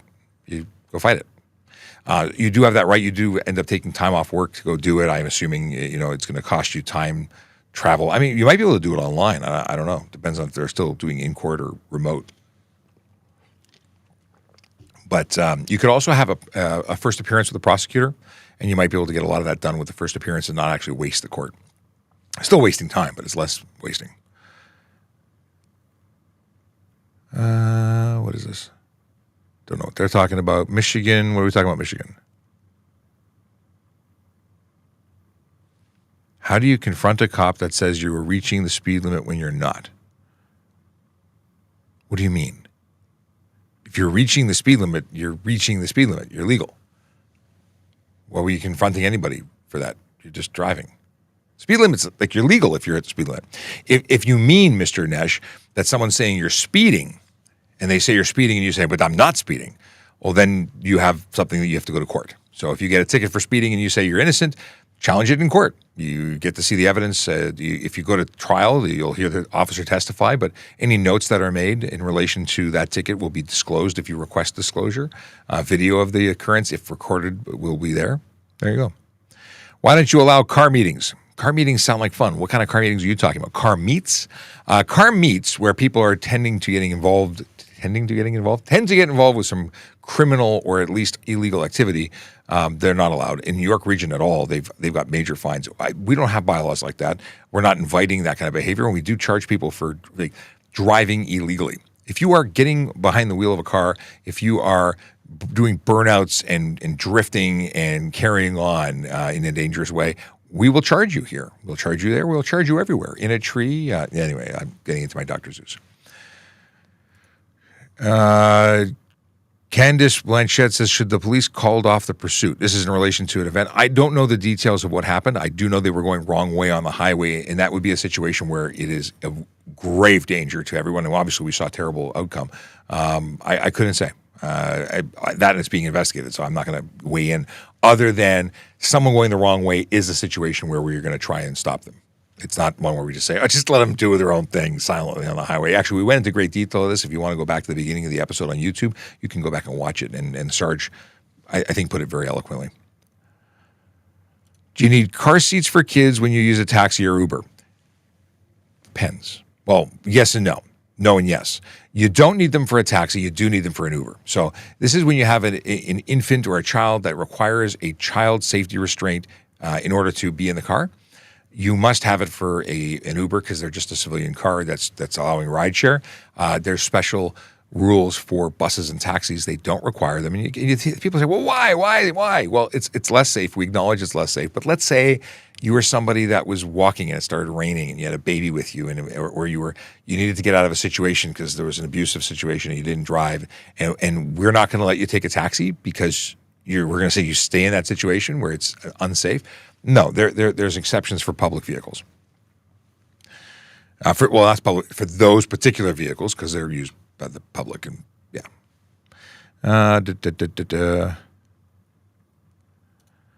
How do you confront a cop when they initiate a biased violation? I don't know what a biased violation is. If you don't confront cops, though. I will suggest that you deal with the situation, you are polite, and then you go, and if you think there's a violation against you that was inappropriate or illegal, go and make a report. You have the OIPRD, you have their supervisor, you have all sorts of avenues to report things. Do not confront police officers. It tends to escalate things. If there's a communication issue, you might find yourself, and I'm not saying you can't talk to them. I'm not saying you can't say you didn't do it, but confronting suggests an escalation where things might be more aggressive. Just me reading into the language.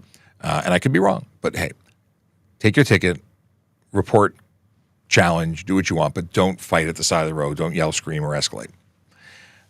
Tends not to go well for you.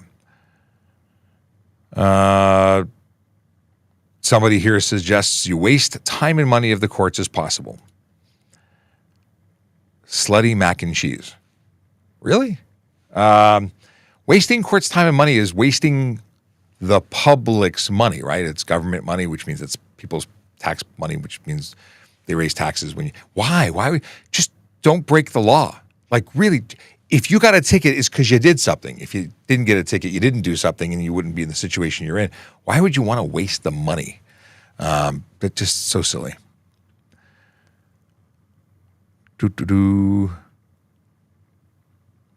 Let's see here. Someone says, is there any statute? I don't know what we're talking about. I have not heard about a Central Park thing, but I'm sure it would be interesting. Can I call video driving home? Video calls are not legal. You cannot be on a video call while driving a car or an automobile, a motor vehicle. Not allowed. It's a cell phone ticket. It's a distracted driving ticket. It's an obvious ticket. I've stopped lots of people for it. It's amazing how many people think it's okay. I'm just on the phone. No, you're on a video call. The screen is visible. You're watching something. What is this? Do we have to stay in live lanes when in a collision or move to a lot and keep traffic flowing? If your vehicles are drivable, if there are no severe injuries and you're capable of getting off the road to a place of safety, get off the road. You know, you can call police and ask for direction, but if you're in the middle of a highway, an expressway, a high-speed road, you're in a risky position. I would very safely and get off the road first to the side and possibly move off to the highway altogether if you're concerned that. But the big thing is very often these collisions are of a much more serious nature, and high-speed collisions tend to make vehicles not drivable, at which point stay in your vehicle if it's safe to do so. Because you could be having, if you have a vehicle fire, obviously you're going to get out, but you may not be able to due to injury. And the safest place in the vehicle, if there's no fire risk, is in the vehicle, seatbelted.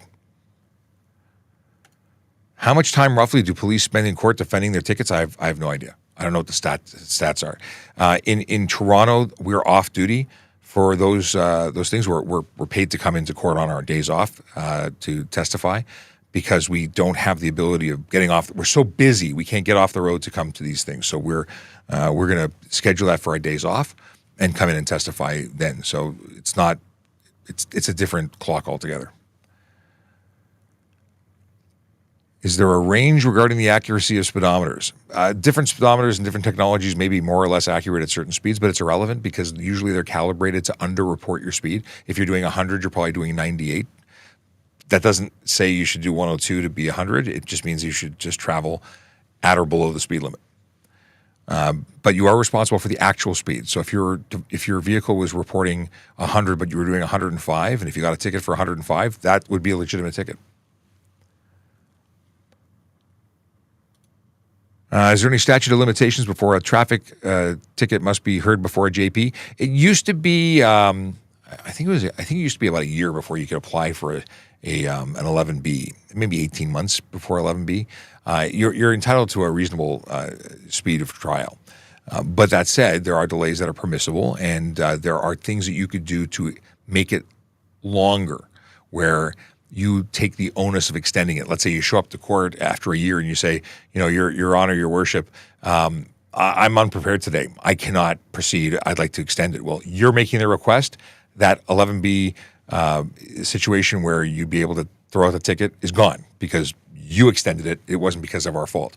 I would suggest you go to TrafficCop.ca, and on TrafficCop.ca you can find a link to the Ontario Guide to POA Court. I have a link there for it, and you will understand, or it'll explain to you what the story is, because there's things to know. Can I ride a 100cc bike on the sidewalk? Heck no. South Shore, Danny, I don't know where you are, but South Shore sounds like you're not where I am. If you're in Ontario, that's absolutely not permissible. You can't even ride a bicycle on the sidewalk. So a 100cc bike is a street bike. Dirt bikes aren't allowed on the street. If it's a dirt bike, that's not allowed. And just yesterday when I went for lunch, I saw some jerk. I'm going to use jerk. He might not be a jerk. He might be a nice guy. But he was riding a off-road dirt bike without a helmet on the road. Yeah. Big guy on a little tiny kid's motorcycle. And it was a motorcycle, and I would have charged him for everything under the sun if I was only in a police car with lights and sirens to deal with it. But I was not impressed. What do we got here? Is it illegal to have a police radar, like a device that's capable of reading speed? You can buy them for sports purposes. Radar is radar. It's not police, not police, but it's not illegal to own that equipment. Tim Shallow, good morning to you. And Slutty Mac and Cheese says, so a ticket is proof of guilt. Come on, man. A ticket is an allegation. It's not proof of guilt. I'm going to testify to it. But if you know you're guilty, why not be a grown-up and take responsibility for your actions? That you certainly were responsible enough or irresponsible enough to do the thing that got you the ticket. If you really believe you're innocent, by all means, it's your right to defend yourself. I'm going to come with my evidence if I'm the person who writes you the ticket, and I'm going to testify. And you might win, you might lose. You know, it's not up to me, and I don't really care at that point, right? Like whether I've done my job by recording the events. Whether you manage to squeak through on a technicality or you are found innocent because you found some fault, I'm not going to lose sleep. But I think it's wrong to waste taxpayer money. And I'm also of the opinion it's wrong to break the law in the first place. Kids' bicycles, not adults. So in Toronto, in bylaw, I think we're talking about sidewalks. Children under the age of 14 can ride on the sidewalk. That is all. Anyone over 14 or 14 and over cannot ride on the sidewalk. It used to be based on diameter of the tire and that or wheel diameter. That's no longer the case. It changed, and every jurisdiction is going to be different. South Shore Danny, whoever is picking the questions, pick mine already. I see everyone being answered. It's all chronological. I'm just going through one by one. And then they asked it again. So a 100cc mini bike is not a roadworthy bicycle. Is not a roadworthy motorcycle. You would need to be licensed, insured, permitted with a plate. And there are some small mini-ish style scootery devices that are legal and can be licensed, but mini bikes generally are off-road only and they cannot be on the road. Let's see here. We talked about John's question. You're asking this almost an hour since you asked the last question. But no, we don't take them to the police station. I mean, they can be charged, but we don't incarcerate someone for that or lock them up. Is the parking free on a motorcycle in Toronto? In the Green Pea street parking, yes. On parking lots, no. That's JP Cruz C who asked that question. If you can't have a video call or can't see the phone screen on, then how about Uber drivers use it? Uber cannot use their phones. They cannot touch their devices. They cannot interact to accept calls, not legally, unless you're legally parked in a legal parking spot without, you cannot be in gear. You cannot be. Here's the easy way. If you can get out of the car where you are and legally leave your car there in a legal parking spot, then you can use your phone and interact with the screen. As soon as an Uber driver or a driver is driving, not parked legally, they cannot use their phone unless they're on private property. Then there's no control there. Let's see here. McChangas? Is that what this is? McHangas? How comes police sometimes don't pull you over for going over the speed limit, but sometimes do? Depends on what they're doing. Just because I'm on the road and just because I see someone speeding doesn't mean I'm in a position to respond to a call or respond to that issue. I might be on my way with a prisoner on board to go, put them into a cell and have them paraded before the courts. I might be going to go pick up evidence. I might be doing one of a million things. Policing is not just traffic. Traffic's important, but it's not just traffic. And we have people who have all sorts of responsibilities and can't stop those responsibilities just because they see someone speeding. I wish we could all do it, but enforcement, any kind of police work, enforcement included, takes time. I pull you over, it's 20 minutes, a half an hour sometimes, because now I'm doing an investigation. It's not just giving you a ticket. I'm researching who you are. I'm ensuring that you have a license, that you're insured. Before I'm letting you go, now that I've touched your situation, I'm now responsible to some degree for what I'm doing, and I'm going to make sure that it's the most complete investigation possible. Okay, we talked about Toronto road cams. Somebody else ask it? Street parking he answered, in legal spots. And Greenpeace specifically, not parking lots. What do you say about e-bikes driving in the fast lane? This is one of the problems here in PH. E-bikes? Well, e-bikes should be maximum 32 kilometers an hour. If they're anywhere else and they're impeding traffic, they should be dealt with accordingly. You have to stay to the right side of the road. In Ontario, I don't know what the rules are where you are.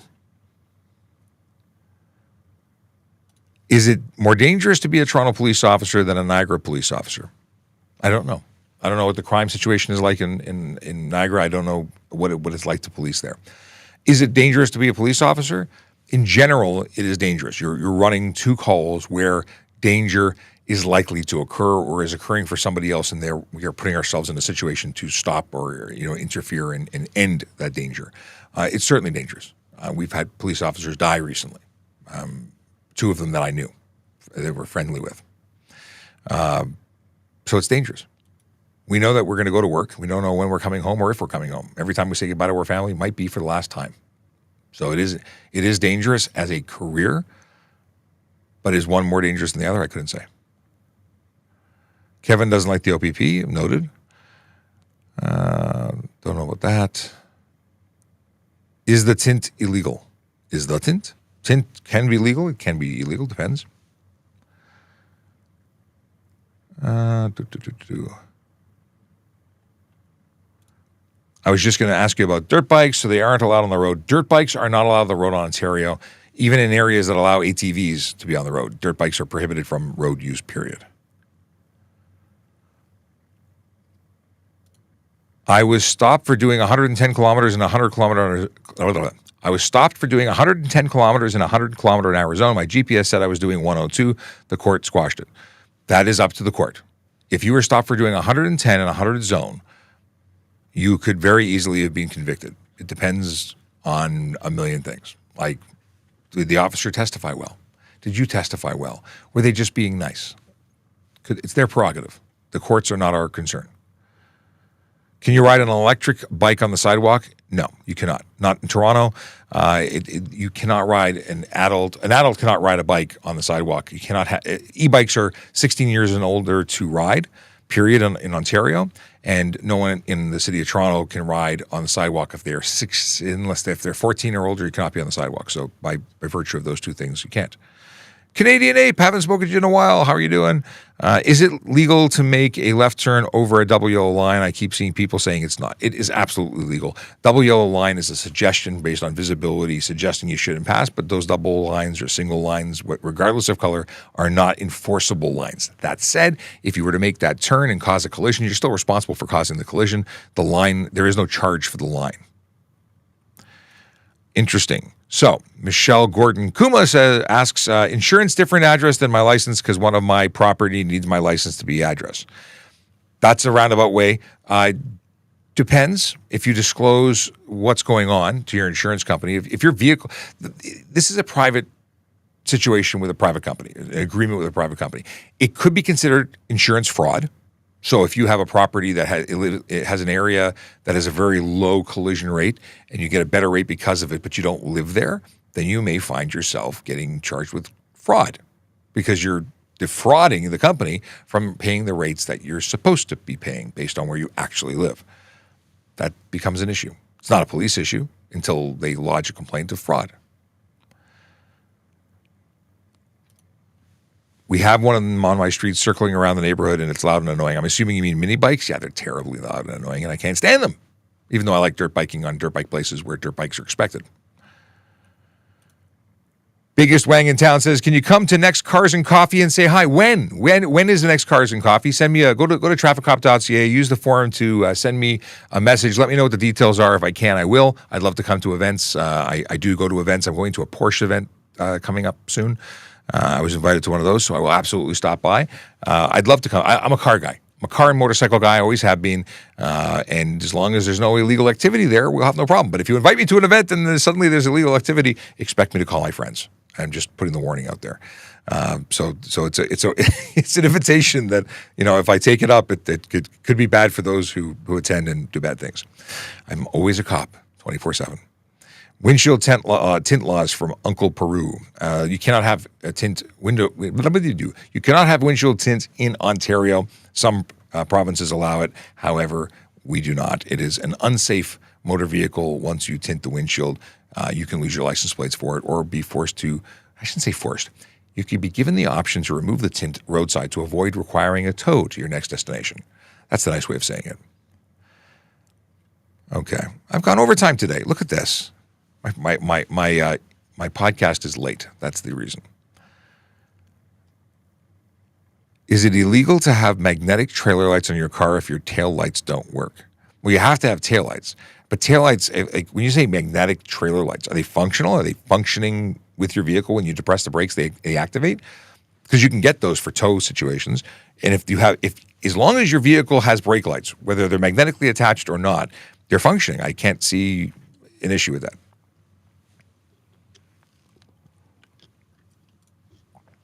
This is a question I think about riding on the sidewalk. What if you aren't a great bike rider or scared to ride with cars?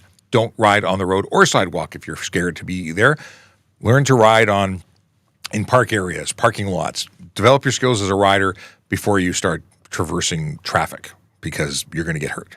You're going to cause a collision and you're going to be the one who's hurt because you're a vulnerable road user. You can't expect them to keep you safe, and you can't go on the sidewalk as a way of avoiding.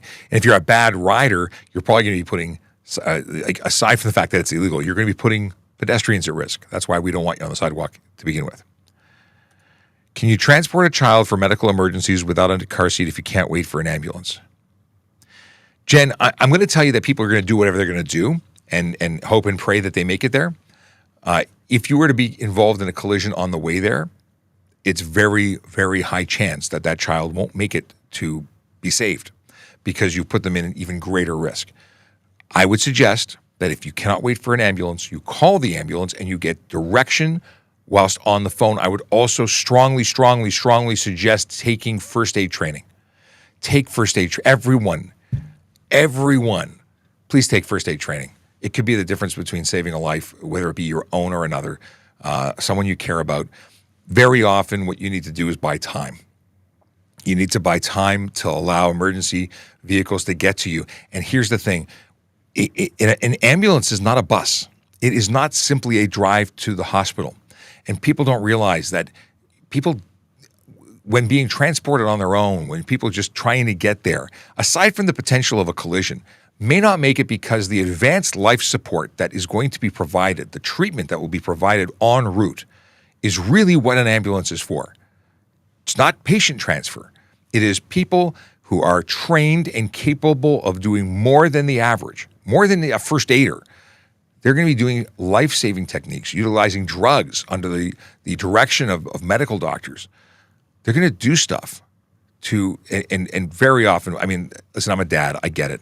And to say that I wouldn't break everything to save my kid in a situation would be lying.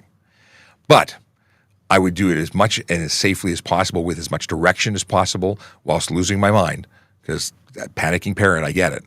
But you do what you got to do, and if it goes wrong, you're responsible. And think about this. What if you did something with all the intentions in the world of saving your child while you're in the scariest moments of your life? Because I'd give my life for my kid, hands down, no questions. I've lived a long life. I'm good. If I could save theirs, they can have it. But if you caused it, where there was a chance of them being saved, but because of your actions, they died, I don't know how anyone survives that.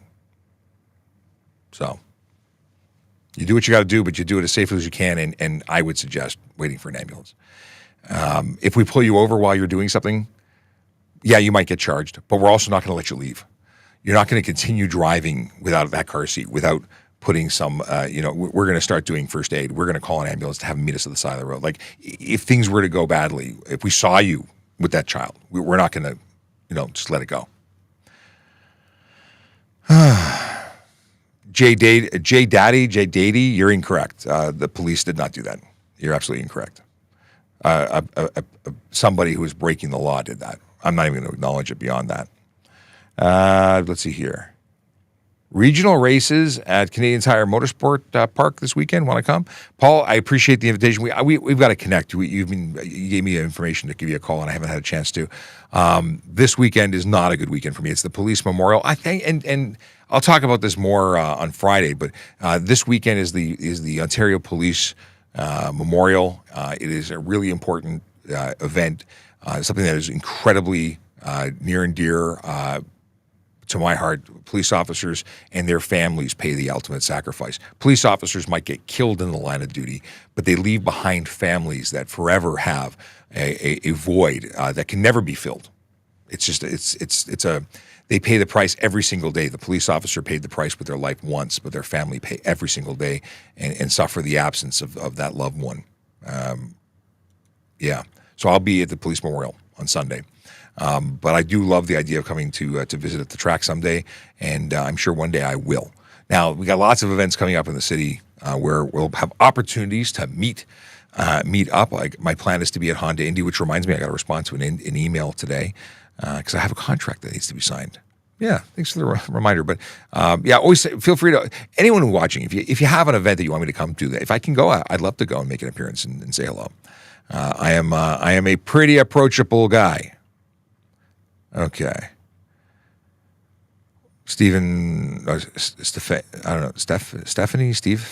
know how to pronounce your name. Let's see here. What is this? Are you done duties on the road now? No more patrolling? If so, why? VW Jetta.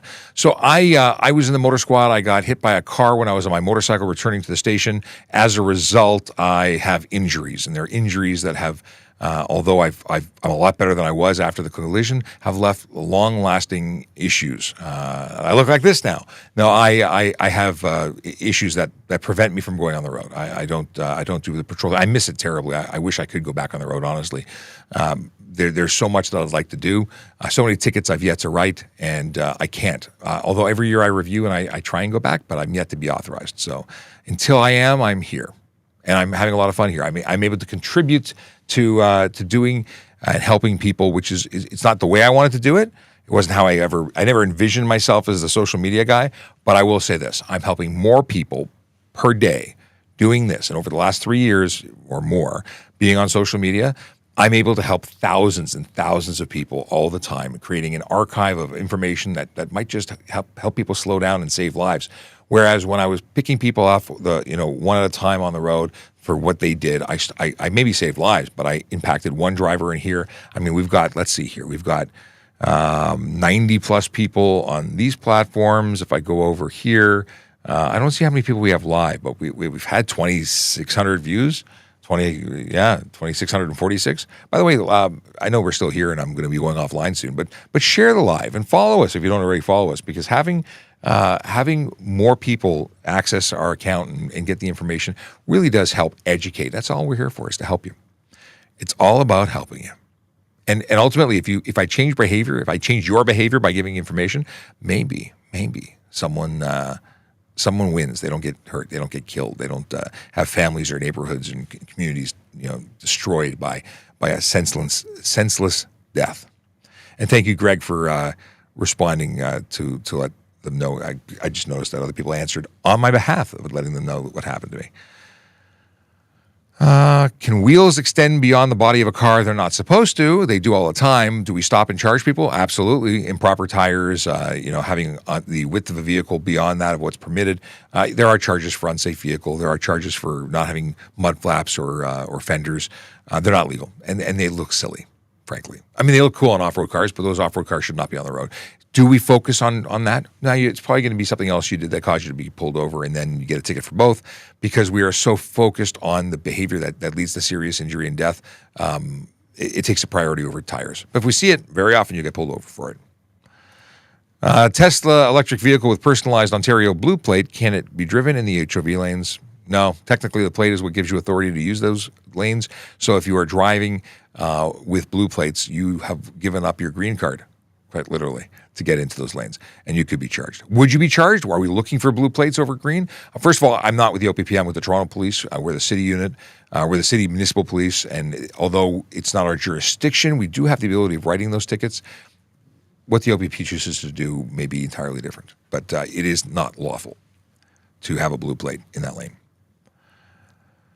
Russ Daniel says, apparently 5K can buy a license in Brampton. Dude was on the news saying this. I've seen some undercover views where people go into where the news went in and investigated a driving school who was going to give you credit for having taken the course without. There are unscrupulous criminal pieces of excrement who do things and are willing to allow money to bend, or maybe they're just void of morals in the first place. But the deal is that I'm sure it happens in all areas. People buying things and not doing the right thing. That's disgusting, though. If people are getting licenses without having actually earned it and aren't safe drivers and tested, it's disgusting. So hope we find them and charge them, put them out of business.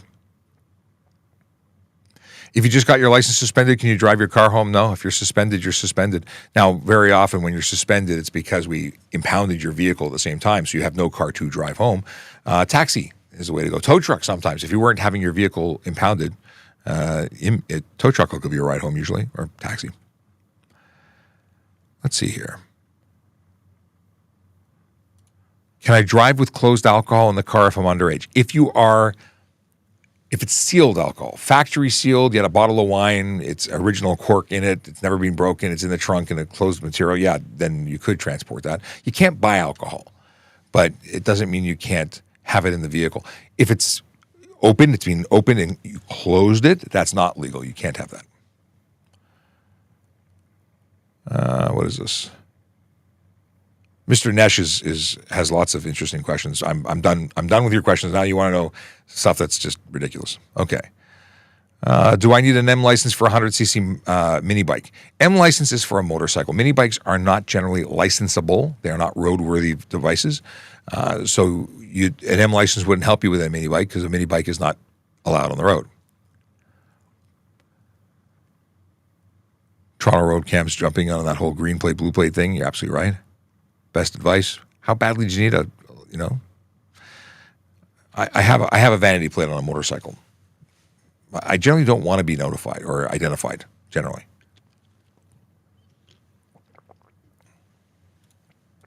Okay. How far can wheels exceed? They're not supposed to exceed, so they shouldn't exceed. I've been told from some mechanics they consider it a quarter of an inch. I've seen, though, a foot. Obviously, I saw it just before I wrote a ticket for it, but that's another story. Can I apply to anything in the TPS as a 19-year-old student? Well, if you're a student, finish your education. If you're looking to leave being a student to become an anything other than a student, then you can apply. We don't have part-time jobs, though. We have full-time jobs. So as a university student, and if you could transfer to become a part-time university student, you could possibly do it. There's lots of jobs you can do at 19 with the police service. Absolutely. Check it out, www.tps.ca/careers. We talked about that. Interesting question from Vandy. Are speed cameras going to be more common around Toronto? Are they effective? They're very effective. They do reduce the speeds in areas where they are deployed. They are currently only legal to be put in places where they're community safety zones, but they would make fantastic. They'd make fantastic change in any place. So there's discussion of doing all sorts of different types of enforcement with them. But it's not happening yet. Right now, it's community safety zones, red light cameras, and speed cameras, and that's it. But I do hope to see a day when every road gets it. That's my sincere hope. What happens if someone hits a car in a parking lot and runs? Well, it's a fail to remain collision. You're responsible under the law to exchange information and make efforts to ensure people are okay. Failing to remain is a charge that we can pursue off the property. Funny thing is, if people hit another car on property and wait and disclose, there's no charges to lay on private property unless it was stunt driving related. We talked about that. Talked about this. James, does Toronto Police have SWAT? So SWAT is an acronym for Special Weapons and Tactics. We have the ETF, the Emergency Task Force. It is the same or similar thing. I was just there yesterday. I was at their office, and I got a tour of the building with the fine gentleman from Australia, and they're a class act. They're good guys. And my buddy Joey, if you're listening, shout out to you. He works there now. He used to work at Traffic Services, and he went out to work at the ETF. And it was a nice visit. It was a really nice visit. Okay, but yeah, we do have the equivalent. Very cool toys they have, man. Wow. I just a lot of respect for the work they do. They're a class act. Okay. How do you report someone who's planning to drive with a suspended license? Planning, there's nothing to report yet. But that said, you can always call Crime Stoppers. You can report them. You can do a report on tps.ca for a driving complaint for a specific vehicle if you wanted to. It's not truly a driving complaint, 'cause it's like future crime. They said they're going to do it. Yeah, I mean, you can make a report. We can't go and give them a ticket for it until they do it. But, it's good to know. Are friends allowed to drive my car? Depends. Are they good friends? Here's the deal. You can lend your vehicle, if it's insured, to any licensed driver that has a license that covers the class of vehicle that you have. So if it's a vehicle that requires a G-class license, then you can lend it to somebody. Just know that you're also lending your insurance, and if they crash up your car or go through a red light and get caught on a red light camera, you get the ticket. You're responsible. Your rates go up, not for the ticket, but for the crash. Bad day at the office. I would not want to lend my vehicle around unless you really, really, really, really trust that person. And there's not many people I trust enough to give them my car. I rely on it. Good morning from Orlando, Florida, from Ricky Miller, 247. Howdy doody. I miss Orlando. Was there in December, I think.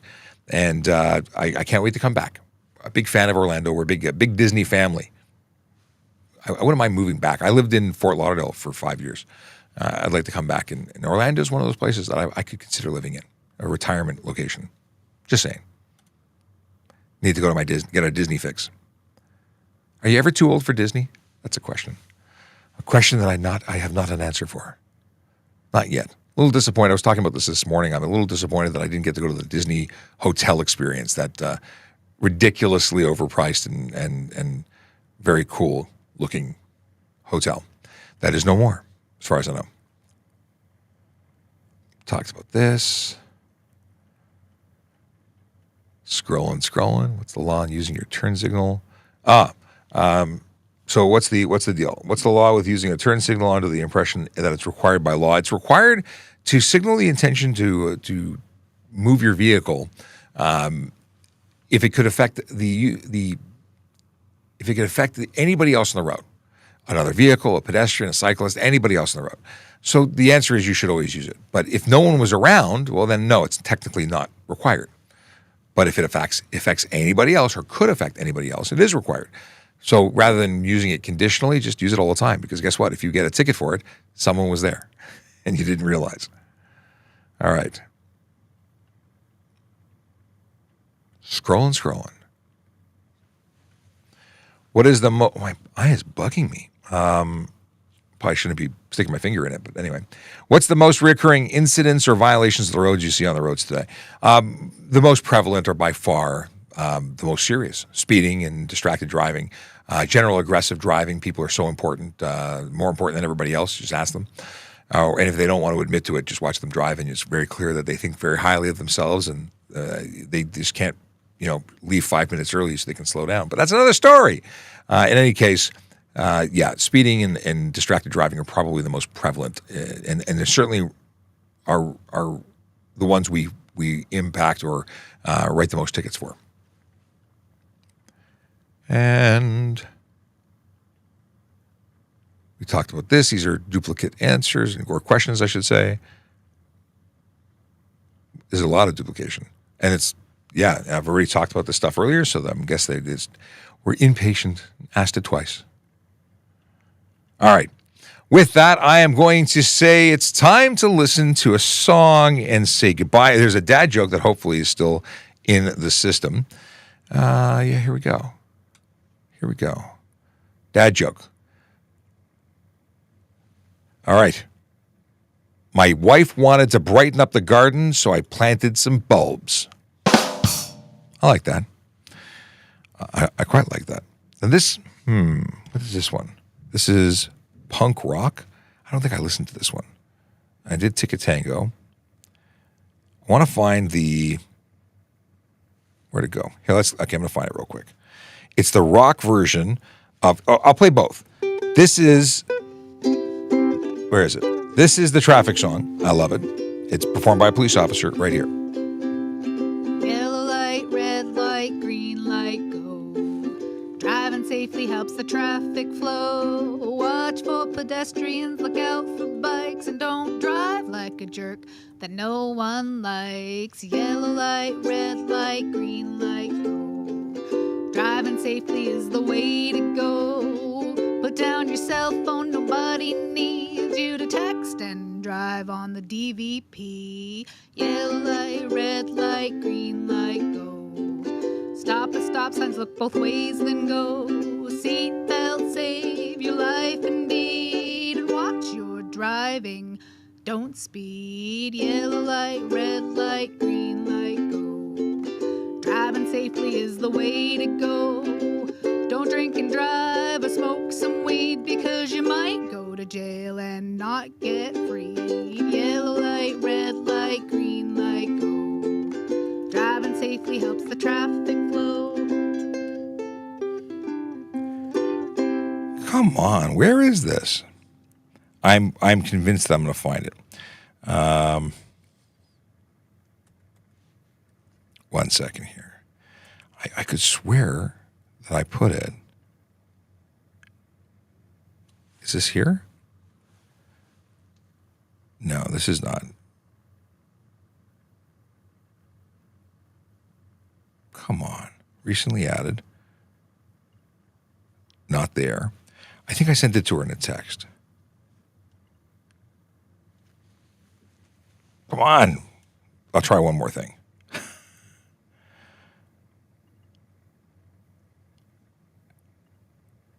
That's not it?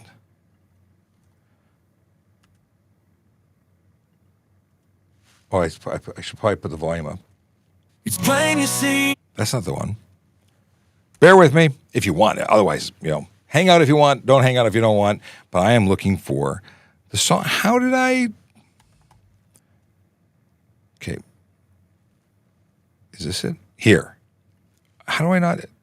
Traffic song remix. Okay. Let me search that again. Traffic song remix. What folder did I put it into? Here, I found it. Yellow light, red light, green light, go. Driving safely helps the traffic flow. Watch for pedestrians, look out for bikes, and don't drive like a jerk that no one likes. Yellow light, red light, green light, go. Driving safely is the way to go. Put down your cell phone, nobody needs you to text and drive on the DVP. Yellow light, red light, green light, go. Stop at stop signs, look both ways, then go. Seatbelt, save your life indeed.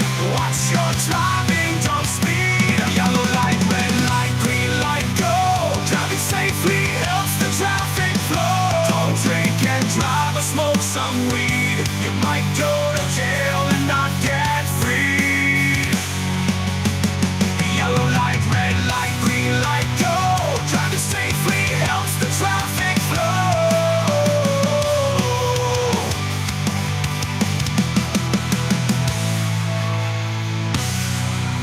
Okay. I love the rock version. I like the original. I love their remix. It's just so cool. That was AI. I took the lyrics, I typed them in, I hit go, and they gave me a couple versions, and that one was awesome. Hope you like it. Question was, can I lock my bicycle to a fire hydrant if there's nowhere else to lock it? No, you can't lock it to a fire hydrant. That's ridiculous. And you deserve to lose it, if you, quite frankly. The fire department would cut it off, I imagine. How does a peace officer demand for a roadside breathalyzer in Canada? We read the demand from our books. So there's two ways to go. There's mandatory alcohol screening. So regardless of whether or not there's two different avenues. One, we have the belief that we suspect that there's alcohol in your blood. We make a demand. You have to comply to it. If you say no, you're charged with the same offense. Or you're charged with an offense for refuse, which has the same consequences as if you would have failed. Equally, if you have no signs, if we have no suspicion, but we're employing mandatory alcohol screening, that means that even in the absence of suspicion, we can make the demand and you must comply or have the same consequences as though you had failed. Also, Galactic Star Cruiser. Akela is reminding, I think that's what it's called, the Galactic Star Cruiser. So I really wish I went. I just didn't have a spare 10 grand because that's essentially what this weekend at the hotel would have cost. Lottery. I need the lottery. All right. We're saying goodbye. If you're going to drive sober. If you're going to park legally. And of course, smile because it looks good on you. I will not be here tomorrow. We'll be back on Friday because that's the plan. So have a wonderful day and a night and a day and a night, and we'll see you Friday.